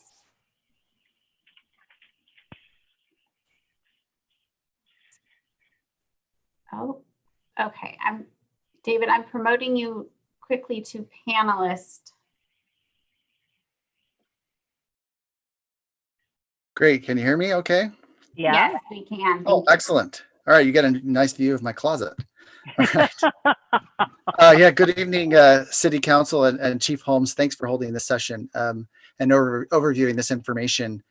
I'd like to just briefly say that we should definitely continue this conversation and continue to dive deeper into the areas of concern that are being raised by our citizens, including, of course, racial equity. In particular, in future discussions, I'm interested in hearing more exploration by our City Council and staff of the possibility of instituting citizen review and other methods to strengthen police accountability to the public and elected officials. And that's all I wanted to say. Thanks for your time. Okay. David, thank you. And that is all the speakers that we have. Great. Marcia, thank you. So in terms of questions, it sounded like the only question that was a data question, Chief, was, do we know how many officers live in Dublin? Do you have that information? I don't have that available. There's only a couple. Okay. And a couple of them live in the Tri-Valley in the surrounding communities. Okay, thank you. And there were some general questions in terms of how a person might get more information about negotiations or policies, if people have access to the policies that you shared, some of the policies that you shared tonight.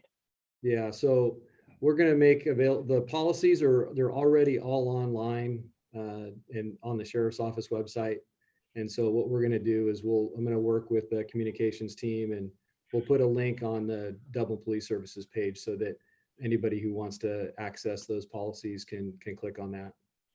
Okay, great. Thank you. And I think that was it in terms of those bigger general questions. There was a question about how you and the sheriff feel about those policies. I'm not sure. Yeah, I stand behind all the policies that we have. All the policies are within the best practices and guidance of law enforcement. They're all in compliance with state law and federal law. So we're very happy with the policies that we have. But just to kind of further delve into that is that, every policy is a living document, and it's not, we just don't write it once and then walk away from it. And so minimally, every policy is reviewed once a year. And there's a lot of policies that when new laws come out or new cases come out, then those policies are immediately changed. And so generally what we do is we'll put out a training bulletin initially, and with just a short synopsis of the latest guidance. And then what the planning and research unit does at the sheriff's office, they will dig a little bit deeper into that, and then they will recraft the policy and procedure to make sure that it complies with all the recent and latest laws. Okay, great. Thank you. And so all of the data that you've shared tonight, as well as a link to policies, will be put on the city's webpage for people?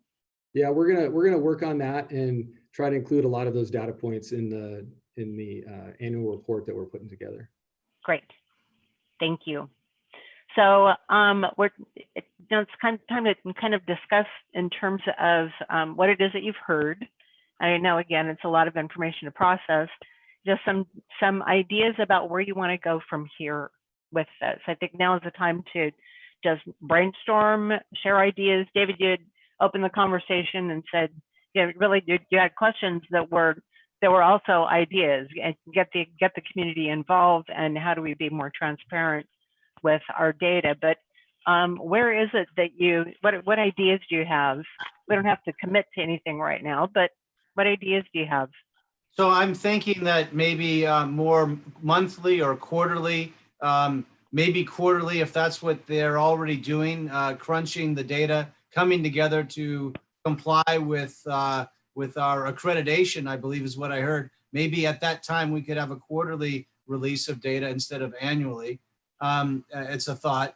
I also heard that there is a desire maybe for allowing citizens to meet more often, or form a committee, or oversight over our police. I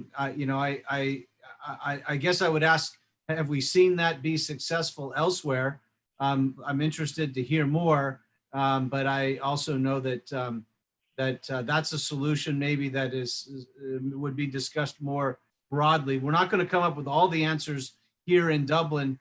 This is going to be something I believe that will be discussed city by city throughout the county, throughout the state, throughout our country, as this is a hot topic. And so I think the ideas we come up with tonight or in our town will be things that we'll also hear from other cities. Councilmember Josie mentioned the cahoots and other things that are coming from other areas that we're going to be talking about. I can say this was a hot topic for the Alameda County Conference of Mayors the other night. We're talking about this on a monthly basis, and so are our city managers. And so I think we'll be looking at best practices developed over the near future. But I think somehow involving the community, whether it's on a committee oversight or in more frequent engagements, as I mentioned earlier, whether it's meeting with the community more often. One thing we didn't talk about tonight, but also is just the jail, which exists in our city. And, we have to be cognizant of the fact that people are released into our community, and especially in the time of COVID. I have concerns about that, but I guess engagement with the community and more frequent data seems to be what I keep coming up with. Okay, great. Thank you. Other thoughts? Yes, Vice Mayor Goel. Thank you. Just kind of reflecting on some comments that were made. First of all, the mayor's bringing up the citizen review. I kind of have heard it more as maybe a watchdog to kind of review the budget, kind of review stats, kind of something that can more inform it as a third-party community-based review. That might be a building off of what the mayor kind of identified there. And I don't know, and maybe the speaker, I think Hannah Keel identified it, was accreditation on behalf or to protect more of the residents. I don't know if any of that exists. Maybe if there's some reference points that Hannah has or other jurisdictions may have, that'll be a good thing to kind of look at as a opportunity. And then two more things that I heard tonight were the potential of reapportioning or proportioning the budget. And I think during our budget approvals, we talked about different opportunities or maybe augmenting support services. The police chief identified CATS as one of them, but I think maybe if there is some near-term opportunities, and one of the speakers, I think it was Shirley, talked about the opportunity of a social worker, unarmed police officer, and task force. I'd like to kind of understand that better before I can kind of like promote or support. But I think I understand where it's going, and it's similar to maybe the Cahoots program. It's similar to maybe the CATS program.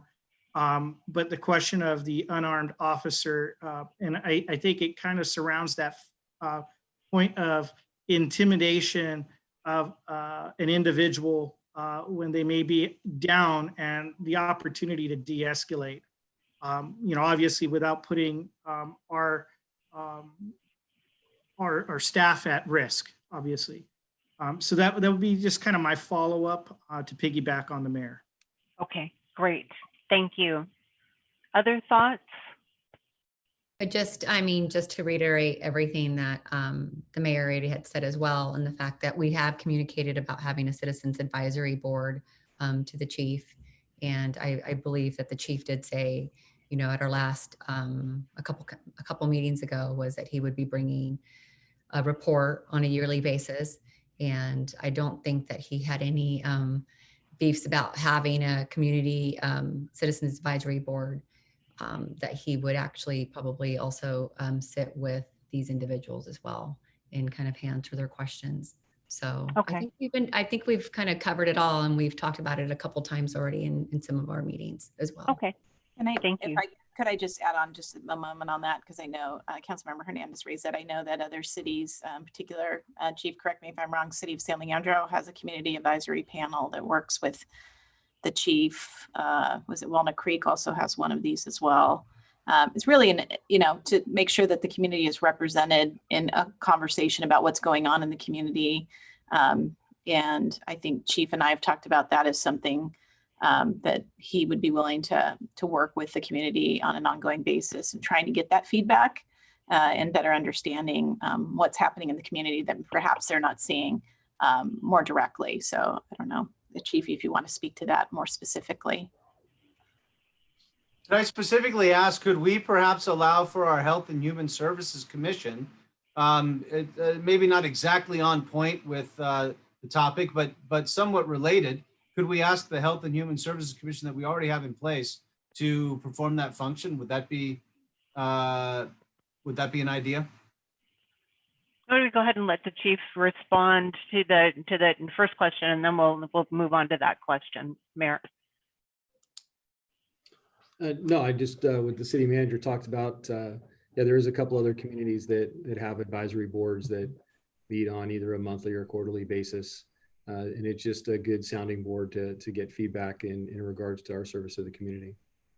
Okay, and thank you for that. And Mayor, you're saying, do we have a built-in mechanism with the Health and Human Services Commission? Could they serve a dual function? I don't know if you have any thoughts about that one. It just seems to me that might be a good opportunity. I would ask the city manager and the Chief, to consider that. We don't have to discuss it all tonight. This is just Okay. a session. Okay. If I No, could, thank I you. would, I guess just in terms of feedback on that, I could see them as a component of a panel, but I think that I'm not sure if they're representative of all the interests in the community that might want to have their voices heard by the chief. And Mhm. so maybe they're an element. I think these groups are comprised, I don't want to say comprised of, Councilmember Josie, composed of a variety of stakeholder types in the community, and that would be one. And I think that they sort of lay out the types of individuals that they'd like to see involved so that they are getting that representation from youth to seniors to persons of color to people who are engaged in the schools. So there's the diversity of the people that are there are representative of the entire community as a whole. Yeah, that's fair. Good. Other thoughts?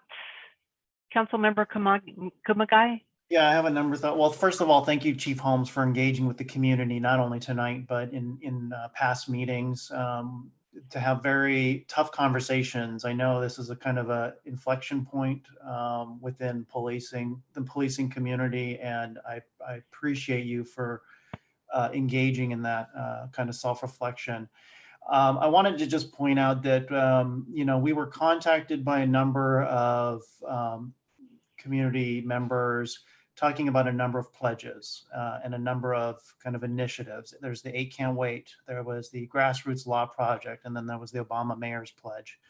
I don't know that you necessarily spoke directly to those kind of frameworks, but I know, the Obama Mayor's Pledge, for example, a number of us have signed on to that. And it asked for us to review use of force policies to engage with the community on including a diverse range of input, report the findings, and reform police use of force policies. Now, I know we have probably one of the most progressive use of force policy frameworks in the country here in California and in our Sheriff's Department, but I still think it's an exercise worthy of us engaging in. I would be an advocate for us to have a task force or some kind of community engagement process where we can dig into this a little bit more. We received a very long list of questions, and I don't think we even just scratched the surface of that tonight. I mean, even though there was a ton of great information here tonight, I think there's a lot to process.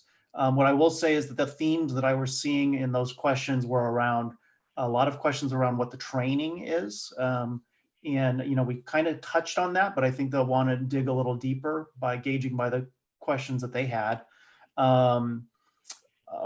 There was a theme around transparency, wanting to know more about kind of how we can better understand around, audits, reporting, demographics, incidents reports, investigations, those kind of things. And then the final theme that I saw was around budget numbers.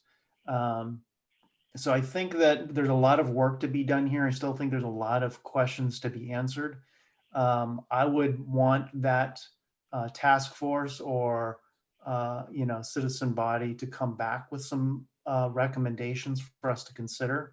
I think it's important that we give them a framework to give us some feedback so that we can perhaps take some action.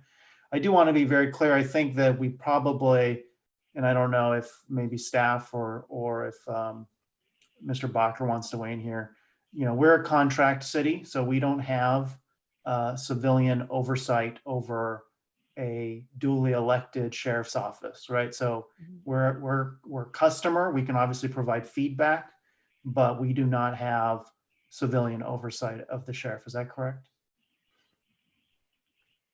Well, it is correct that we have a contract with the Sheriff's Department, and the Sheriff's is given broad authority over how policing is provided in the city of Dublin. Of course, as the contracting agency, you do have the ability to discuss things with the sheriff, provide input, and receive feedback from the sheriff, and you can do that through the chief or even through the sheriff. But in terms of having a civilian oversight body, I suspect, Mr. Mayor, members of the council, that the sheriff would, I mean, you could ask the sheriff for that authority to create that kind of authority in the city of Dublin, but I'm not sure. Because You there's basically would have to have the sheriff agree to that. Yeah, the reason I ask is there's some organizations who are calling for civilian oversight bodies that have subpoena power and ability to investigate claims and kind of in some kind of, I guess, quasi judicial manner. And I just don't know that we necessarily have that ability. I would agree. I doubt the sheriff would agree to that. You know, the sheriff has control over his employees under the contract, and it would be very difficult to implement a framework where the agency the sheriff contracts with had a civilian oversight body. And the other thing around the budget is we contract, the sheriff separately negotiates with the police union around what the terms are of employment and what the pay and benefits are. We don't have a role in that per se, do we? I mean, can we have an involvement in that at all? We have zero involvement in the negotiation that happens between county human resources and the Sheriff's Association or the labor groups that negotiate for the cost of living adjustments and any other pay adjustments or benefit adjustments for sheriff's deputies.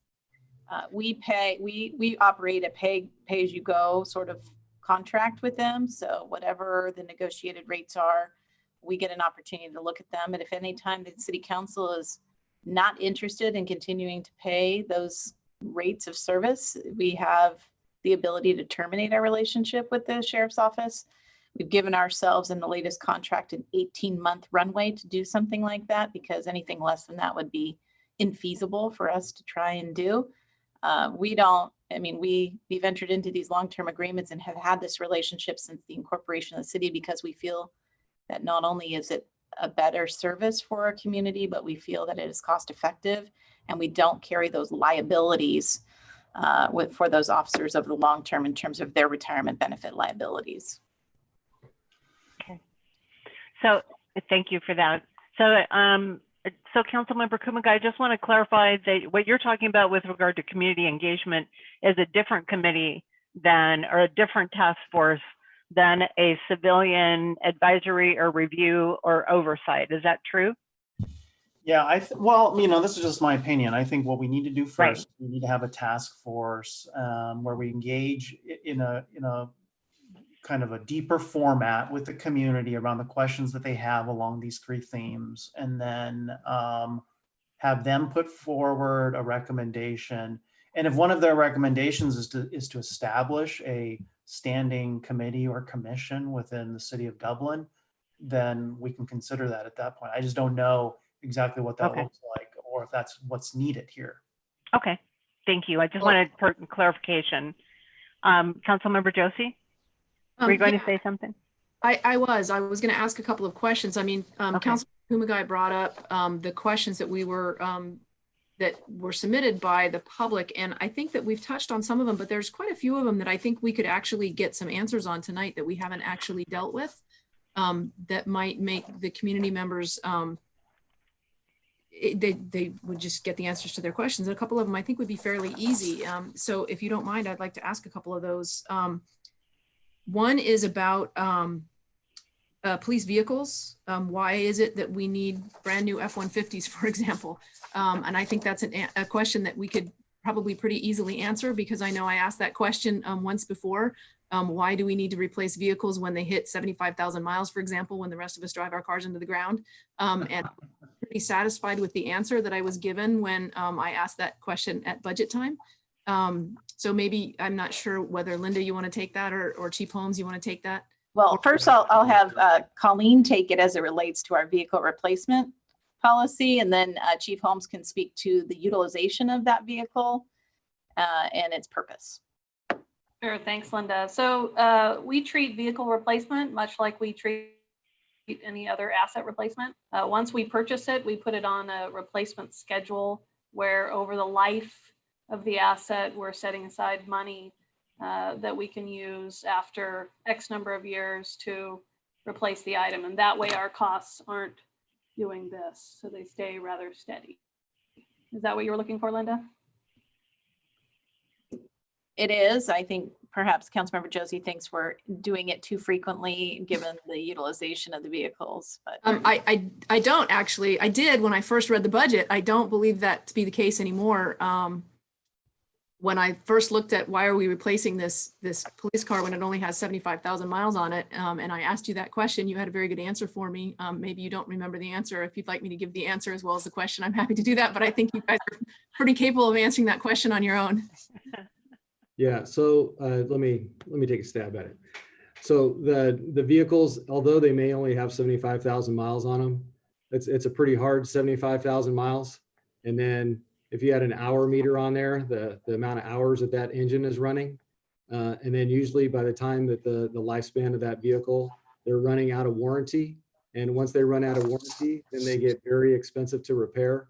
So as long as we're running those vehicles when they're under warranty, when we have a front end that breaks, when we have an engine that blows up, when we have a turbo that cooks from overheating, we're able to get all those fixed under warranty, and we don't have a huge cost for for repair bills. And so that's kind of primarily some of the reasons why we turn those cars over. Now that's pretty much primarily the patrol cars, the marked units that you see. The unmarked units that we have, those ones are usually running closer to 5 years. And then the question in regards to the shiny F-150 pickup truck, that one there, and please, if you're correcting Linda's grammar, I'm in trouble. But so the F-150 pickup truck, that was replacing a vehicle that I'm going to say was around 12 or 15 years old. It was an old Ford Ranger that we use for our vehicle abatement unit. And so when you do vehicle abatement, there's a certain portion of that money that goes into a fund that Colleen used to keep tabs on when she was the finance director. And those funds are specifically used for vehicle abatement. And so that vehicle had well exceeded its lifespan. It didn't have a lot of mileage on it, so that's why we had kept it around so long.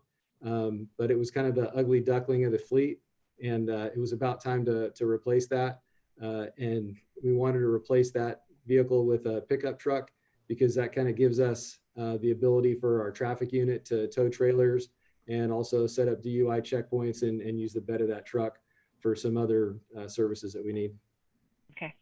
Okay. Thanks, Keith. I think you discussed Thank this you. a couple years back, Garrett, when you came up to the council. So we've had this discussion prior to that. So I'm glad that it's coming back up though, because I don't think everybody watches all of our council meetings. That's a shame. It is. They must have better things to do till 1 o'clock in the morning. But Oh, come on. We don't do that often. There were two other. Hold on that vehicle. The other thing we did with that vehicle is we also equipped it. We made it a multi-purpose vehicle because in the previous assignment that it had with just solely vehicle abatement, we also equipped it as a patrol vehicle. And so that way we can put some more mileage on it. We can dual purpose it. So when that thing's not running during the day doing vehicle abatement, some of the people can take it out at night on patrol and they can put some more miles on it. Okay. Thanks, Keith. So I just want to make sure that we've shifted from where do we go from here into responding to questions, which is fine. I just want to make sure that we make that choice consciously, and that's where you want to spend some time there. So is that okay with everybody? I don't think this is going to take a whole lot more time. Okay. If that's okay. All right. Please, I'm not Jean, go not ahead hearing with the other objections. questions. Okay, go ahead. There were several questions sort of at the end of this, and I think this will knock this area out relatively quickly. I'm not sure I understood all of these questions, but there were quite a few that centered, I believe, around incidents with the jail, because the jail is in Dublin. We have absolutely zero oversight or authority at Santa Rita Jail. That's a true statement, correct? That is correct. It's strictly Alameda County. It has, even though it's located here, we have as a council no authority at Santa Rita Jail whatsoever. And Dublin Police Services, while they might book people there, you all have no oversight. It's the sheriff's department specifically that does, correct? Correct. Okay, thank you. See, I told you that one would be quick. And then the last sort of theme is questions about training. And you answered quite a bit of what kind of training officers get. But I think the questions were centered on what does that training actually look like? They kind of want to know, like, what is entailed in implicit bias training? What is entailed in the training you get on how to de-escalate?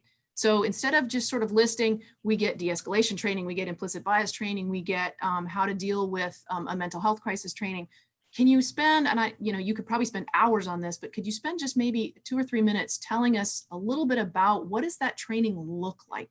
What happens in that kind of training when you learn how to recognize implicit bias in yourselves and in your coworkers, how to begin to de-escalate a situation? Just a little bit of overview on that kind of thing. And Chief, if you could also talk about the amount of time you guys spend on training initially and on maintenance training.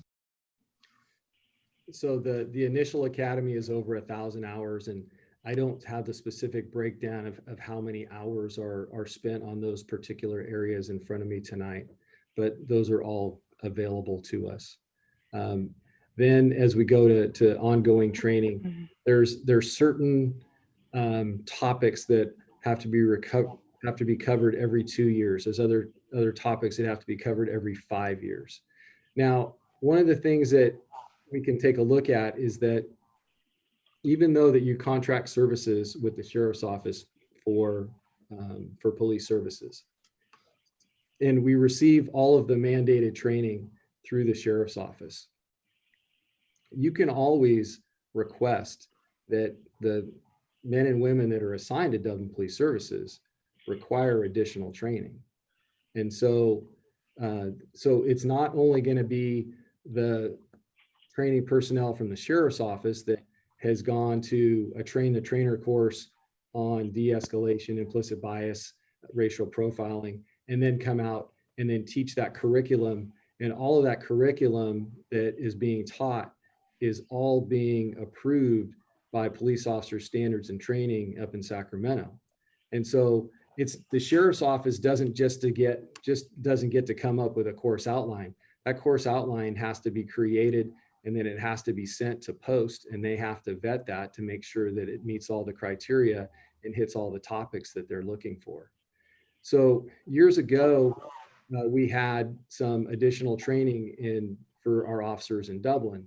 And so if there is, if any of you see an outside entity that you think would be valuable to speak to the police department, then we could bring that trainer in and they could do some outside training in addition to the mandated training that's provided by the sheriff's office. Now, one of the things to consider with that is there is a cost to that. And the cost can be somewhat expensive because although we have 59 sworn personnel here, if we're going to bring all those people in for training, those are all going to come in on an overtime basis. Because usually what we try to do is we try to do all that training in 2 days. We try to do it like on a Tuesday and a Thursday because we can hit half of our staff on the Tuesday and we can hit the other half of our staff on a Thursday. But we have to bring all of that staff, well, not all of the staff, but the patrol staff that are working on those sides of the week, we have to bring them in on overtime. The folks that are here Monday through Friday, we can run them through on regular duty time, so there's no additional cost. But some of that patrol staff that's coming in, we have to bring them in on their days off because we need to turn them around and they need to go back to work to patrol the streets for their regularly assigned shift. So sometimes the trainer, maybe it's a $500 or $1,500 cost to have the trainer come out to do that training for you with their per diem and everything. But then you could be looking at tens of thousands of dollars in order to bring those other officers in on overtime to do that training. Like I said, we try to offset a lot of that cost by doing things on duty time, but there's no way of getting around the patrol officers, bringing some of them in on their days off so that we can maintain our staffing levels to serve the city when they're supposed to be working. Okay. So when that was, I apologize, Chris. So when Go ahead. when he was talking about that, I did see a bunch of head nodding going on with council members as it related to that kind of topic. And if that's something that is of interest to the city council, we can continue to have that conversation, and the chief and I can kind of figure out what that framework would look like and determine the costs that you might have to incur to do that additional training. Many of you know this, I serve as the chair of the Alameda County City Managers Association. And so I've talked about this. We meet now weekly as a result of COVID-19 and other matters that we're experiencing now with policing. And so we've been having this conversation on an ongoing basis, and we've had some really dynamic speakers come in and talk to us on our weekly calls that do these types of trainings and have done them in some of our area communities in Alameda County. And some of them do them not only with the police department, but also do it with the communities.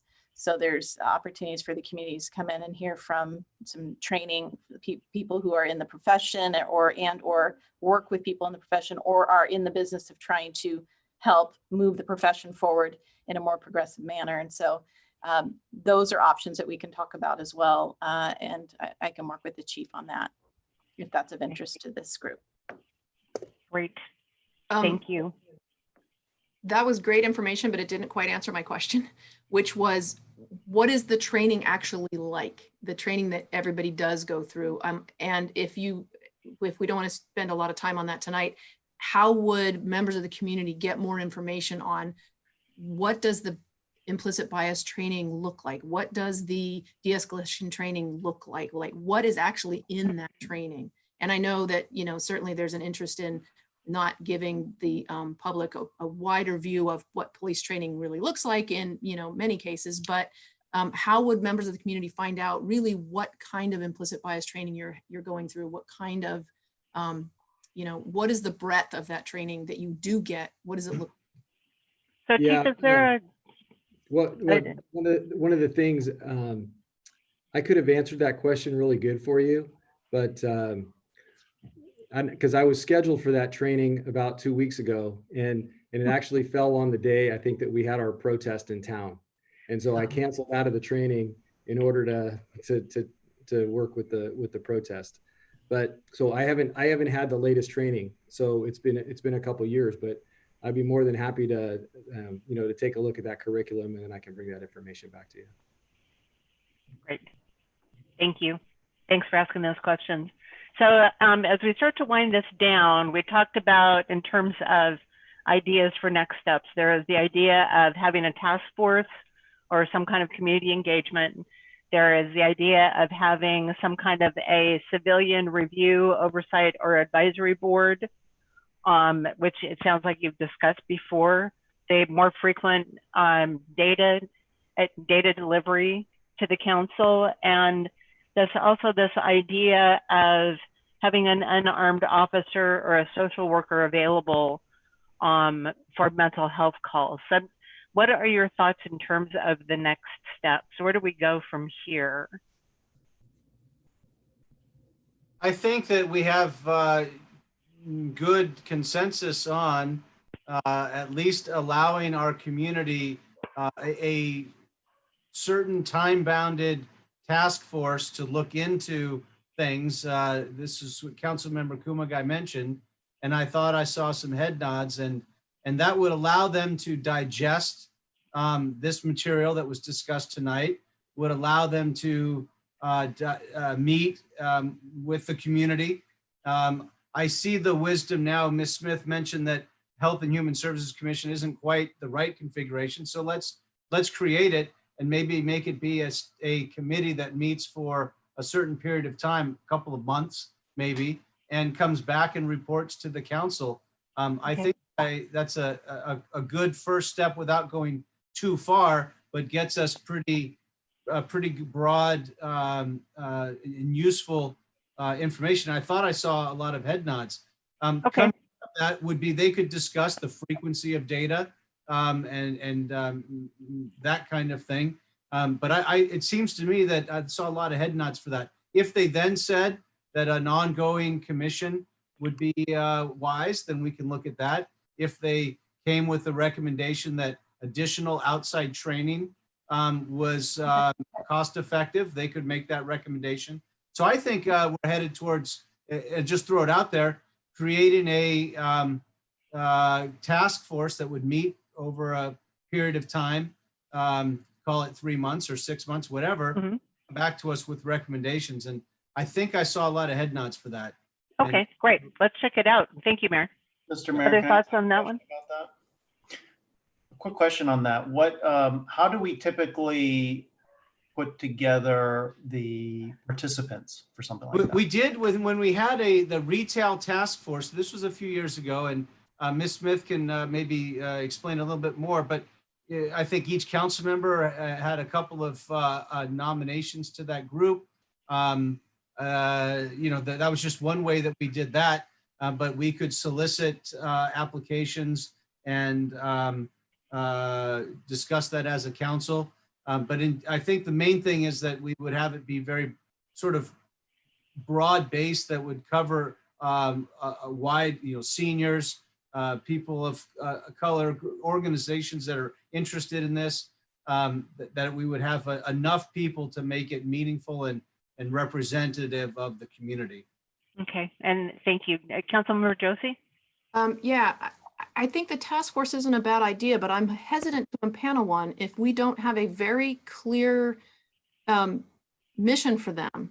Because the last thing I want to do is impanel a task force that then comes back to us with a bunch of recommendations that we can't implement. Agreed. And on the fiscal sustainability task force, we came back with a very, with some guidelines that I don't know that we always follow. I think we do a pretty good job of doing so. But the last thing I want us to do is impanel a task force that is very invested in this topic, that gets really gung-ho and comes back with some very specific recommendations that either we don't have the budget for or we don't have the ability to deliver. For example, they say, we think that it's a great idea for us to have 2 mental health workers go out on every mental health call, and they need to have an equipped van and, all these things that we just don't have the ability to deliver. And now we have disillusioned some people that were really excited to work with us. Right. And so until we have a very clear idea of what we want this task force to accomplish and what their parameters are, I'm hesitant to send us down this road until we as a council have decided, what we want them to do for us. Okay. Well, I would trust. I'll just add really quick, and I definitely feel that that's why when we mentioned to have the Citizens Advisory Committee, that chief would would also be working on this as well. So I definitely feel that he has an idea already rolling, and that we should move. We've talked about it, over and over again. So I think we should definitely have chief, even if he sits down with us as a council, but the chief of police seems like he already has some ideas in mind, and having not just a task force, but kind of like an ongoing advisory. Okay. Thank you, Councilmember Hernandez. I have another idea. I've seen other cities appoint a subcommittee of the council, and it could be the case that we have a subcommittee of the council meet and discuss things that could then be a recommendation to the council to identify those parameters that you mentioned, Jean. It's very appropriate for us to have those guardrails that would come back, recommend to the council what those guardrails would be, and then impanel and then have us approve those.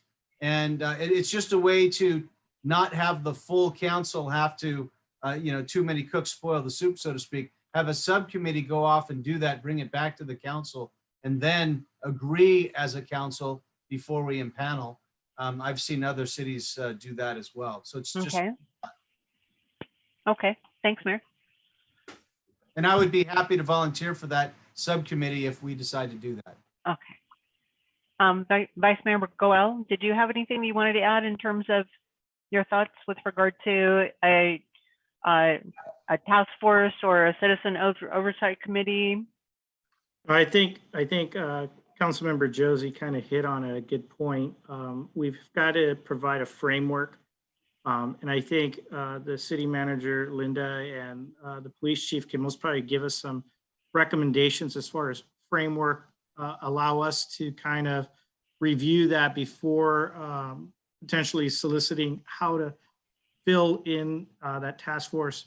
I think what would also make it a little bit more functional, in my opinion, would be to have a subcommittee of our council represented, and it could be rotating. So in other words, 2-2-2 kind of like thing. That way, at least there's some participation and oversight, so we can make sure that we bring the dialogues that are happening with that subcommittee and the police chief back and share the perspectives from what we hear personally, because I think a lot of times things get changed or they're not able to be communicated quite the same way, whereas we may be able to receive it differently. So that would be that. I mean, for the most part, you had summarized all of the items except for the third-party accreditation for from a community perspective. Thank you. I think that was that one that was just missing there. Okay. If I could, can I weigh in just a little bit on the conversation that's happening? I mean, I don't necessarily think it's a bad idea if two of you wish to appoint yourselves in an ad hoc form to maybe sit down with the chief and I as we develop a framework, if it's indeed the desire for the city council to have the chief have a citizen advisory panel and create the framework for that. And then we can have that framework adopted by the city council, working with two members of the city council in an ad hoc setting and bring that back. We can do that. Probably would make it go faster than trying to keep coming back to the city council at your regularly scheduled meetings, which in the summer are once a month. So, you know, to the extent that there's a willingness to have two of you selected to do that, we could bring that back at your August meeting to select, and then mayor can make his recommendations for appointments. I think is the process that's required. Correct me if I'm wrong, John. The mayor has to make those recommendations. Unless well, the council tonight could appoint a subcommittee to provide direction on the charter for the committee and how the group would be picked, and then bring that information back to the city council. So you can do that tonight, Mr. Mayor and members of the council. that would then give us some time in the next month to put some information together and either get back to you at the August meeting or at the September meeting with what that framework could look like, what the representation would look like. I think I'm hesitant in the sense that, and to Vice Mayor's point about city council representation on that, sometimes that changes the conversation with community when electeds are in the room. No offense to you all, but and also one of the other factors is that these panels are not, I don't believe, appointed by council members in other communities. They go through an application process, and if they meet one of the criteria, the chief can select them to participate. And then it's not a Brown Act meeting. These are just meetings of the community with the chief. So that's another factor to consider, is creating a more formalized process versus what these communities have is an informal relationship, but they also are participatory with the chief. And I suspect, and we'll find out more when Chief and I talk about it, if that's the direction, is that they play a role in probably doing some communications out to the community through annual reports or anything like that, so that they're a participant in that, not just simply having, private conversations with the chief, but they have some role in what that communication looks like and their names attached to it annually. So. Okay.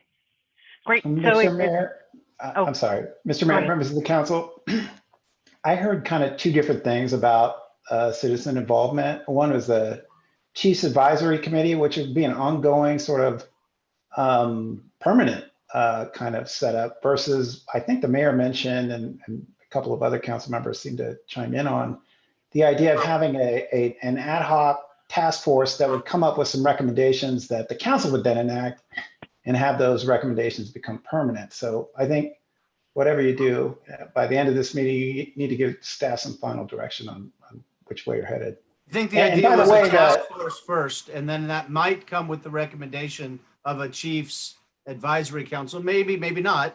I'm guessing maybe it will. But the idea first would be an ad hoc temporary task force that would discuss those types of things. But that would just be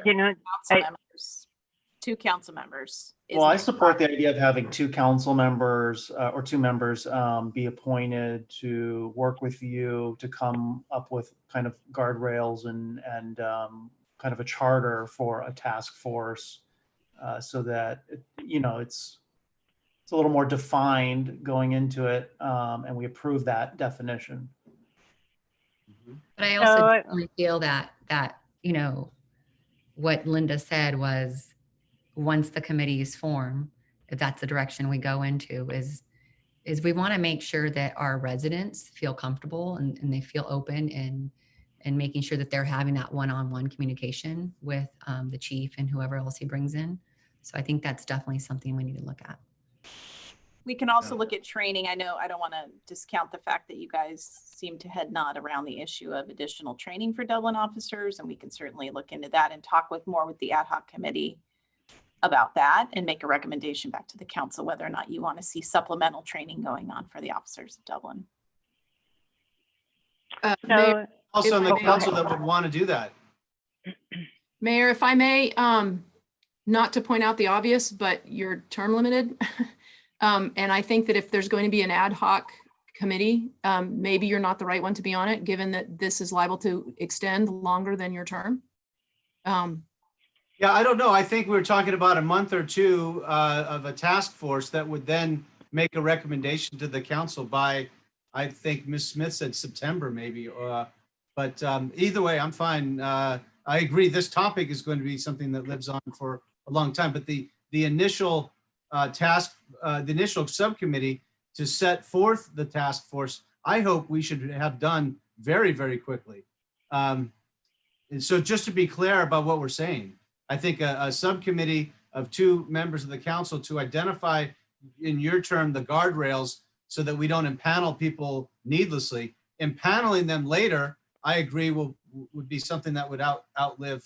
But the point being that we're talking about these things as a group of Alameda County mayors, and this is a hot topic right now. So I'm happy to do it. But if others are feeling that there's a different thing in mind, a longer need for that initial subcommittee, then I'm willing to listen to that. Okay, thank you. So we're still stuck in this spot between a task force and the subcommittee. Sounds to me like the first place that we agree is there needs to be a subcommittee that work with the chief and the city manager. So we have that step. The question is, I didn't hear that much support behind having a task force first and then the citizens the advisory group. So I think that they're 2 very different things, and we need to be really clear on what step it is that you want to take. Can I just be very plain? I sit on some advisory committees. We don't do anything. We receive reports. We don't make policy recommendations. And I don't think that's appropriate in this case. I'll just be very plain. I think we need to impanel some kind of body that's going to be able to make recommendations to us so that we can take action. I think that's what the community is calling for. Yeah, okay. I agree. I agree. All right. So Councilmember Josie and Hernandez and Goel, would you be comfortable with that if that subcommittee did put really clear railings and parameters around what a task force, what kind of recommendations you needed from a task force? Yes. Or yes? Yes. Okay. And those Councilmember recommendations may live forever. We recommend that forever we have a chief's advisory council, maybe. But that recommendation would be developed very quickly from a task force. Get in, make recommendations, be done. Councilmember Hernandez, did you want to ring in on this? Well, no, yeah, I was trying, yes, I think it's definitely, well, I think it's good that we have 2 council members to start initially to put with obviously working with Linda and in that direction, and then let the advisory committee not have us involved. Okay, great. So is that the direction then that we are headed from here?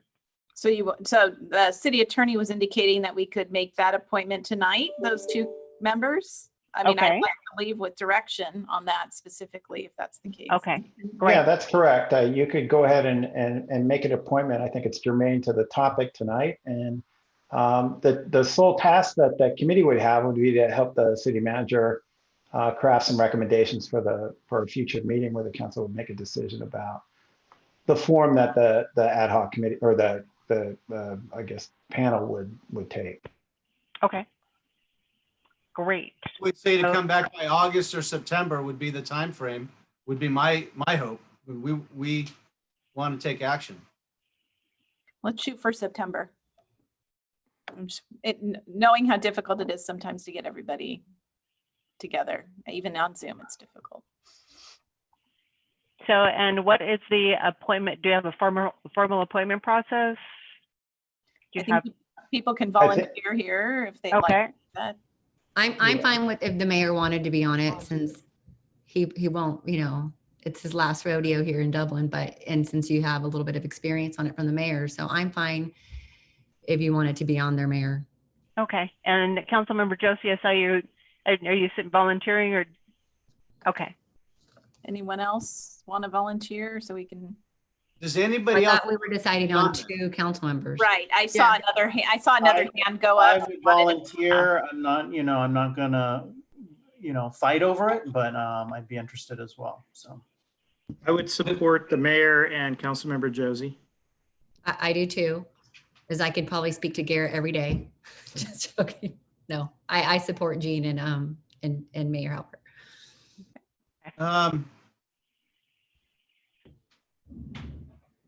All right.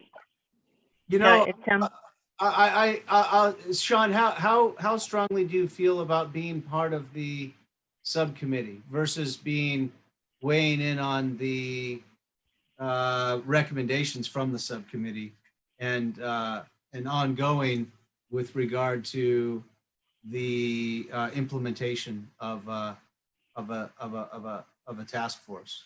I feel confident that I'll be able to, participate when it comes back to the council. I mean, it's really a matter of time, and I think there's also maybe some other considerations. Jean and I don't have as busy a schedule right now, if you know what I'm saying. So, and we don't have those considerations around.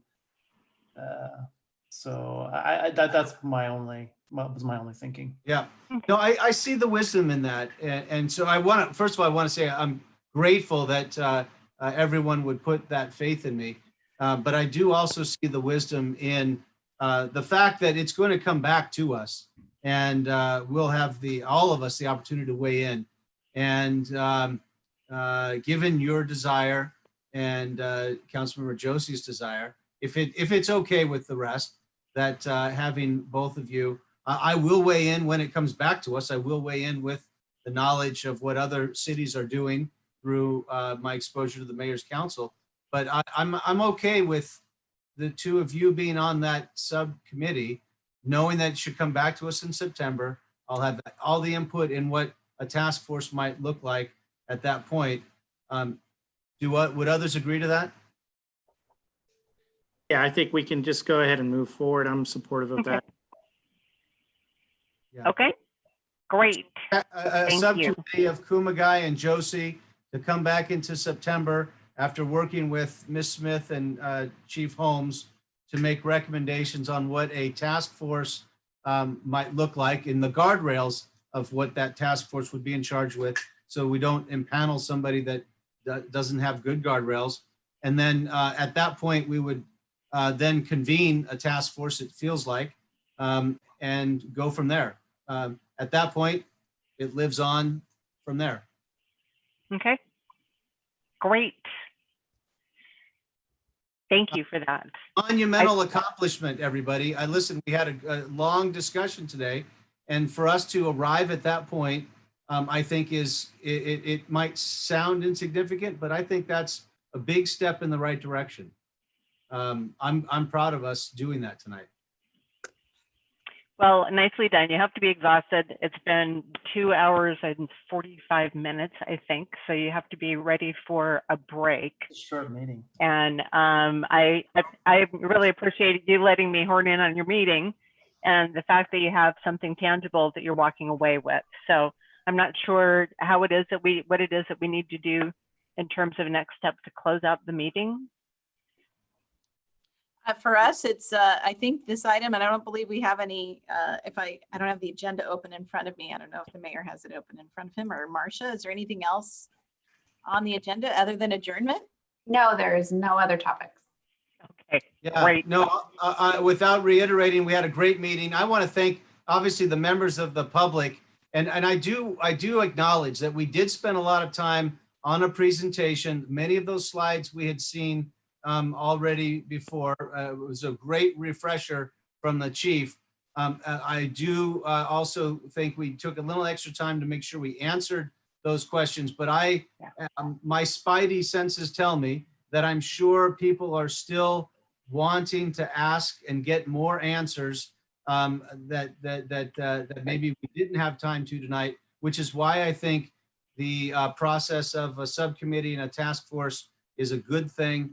I think we're all well aligned on continuing the dialogue, including the community, and making positive, continuous improvement changes within the guardrails of what we can afford, within the guardrails of what our organization is set up to accomplish. We want to be successful in this endeavor, working collaboratively with our police chief and the sheriff's office. So we're heading in the right direction. I want to say good meeting. Okay. Great. And thank everybody. Thank you. Thank you very much.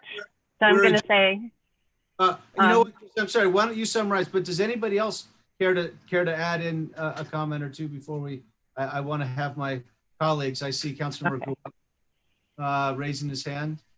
Yeah, I'd just like to first of all say thank you to the city manager and the police chief for a well-rounded presentation, trying to really address in depth the concerns and issues being brought forward and wanting to continue the dialogue. I think it's that collaborative nature, willing to participate in a forward conversation that's going to make the difference of where we're headed. Thank you. Yes, and I want to say thank you. I want to say thank you to all the, the callers that came in. I love that they're showing their involvement within our city of Dublin.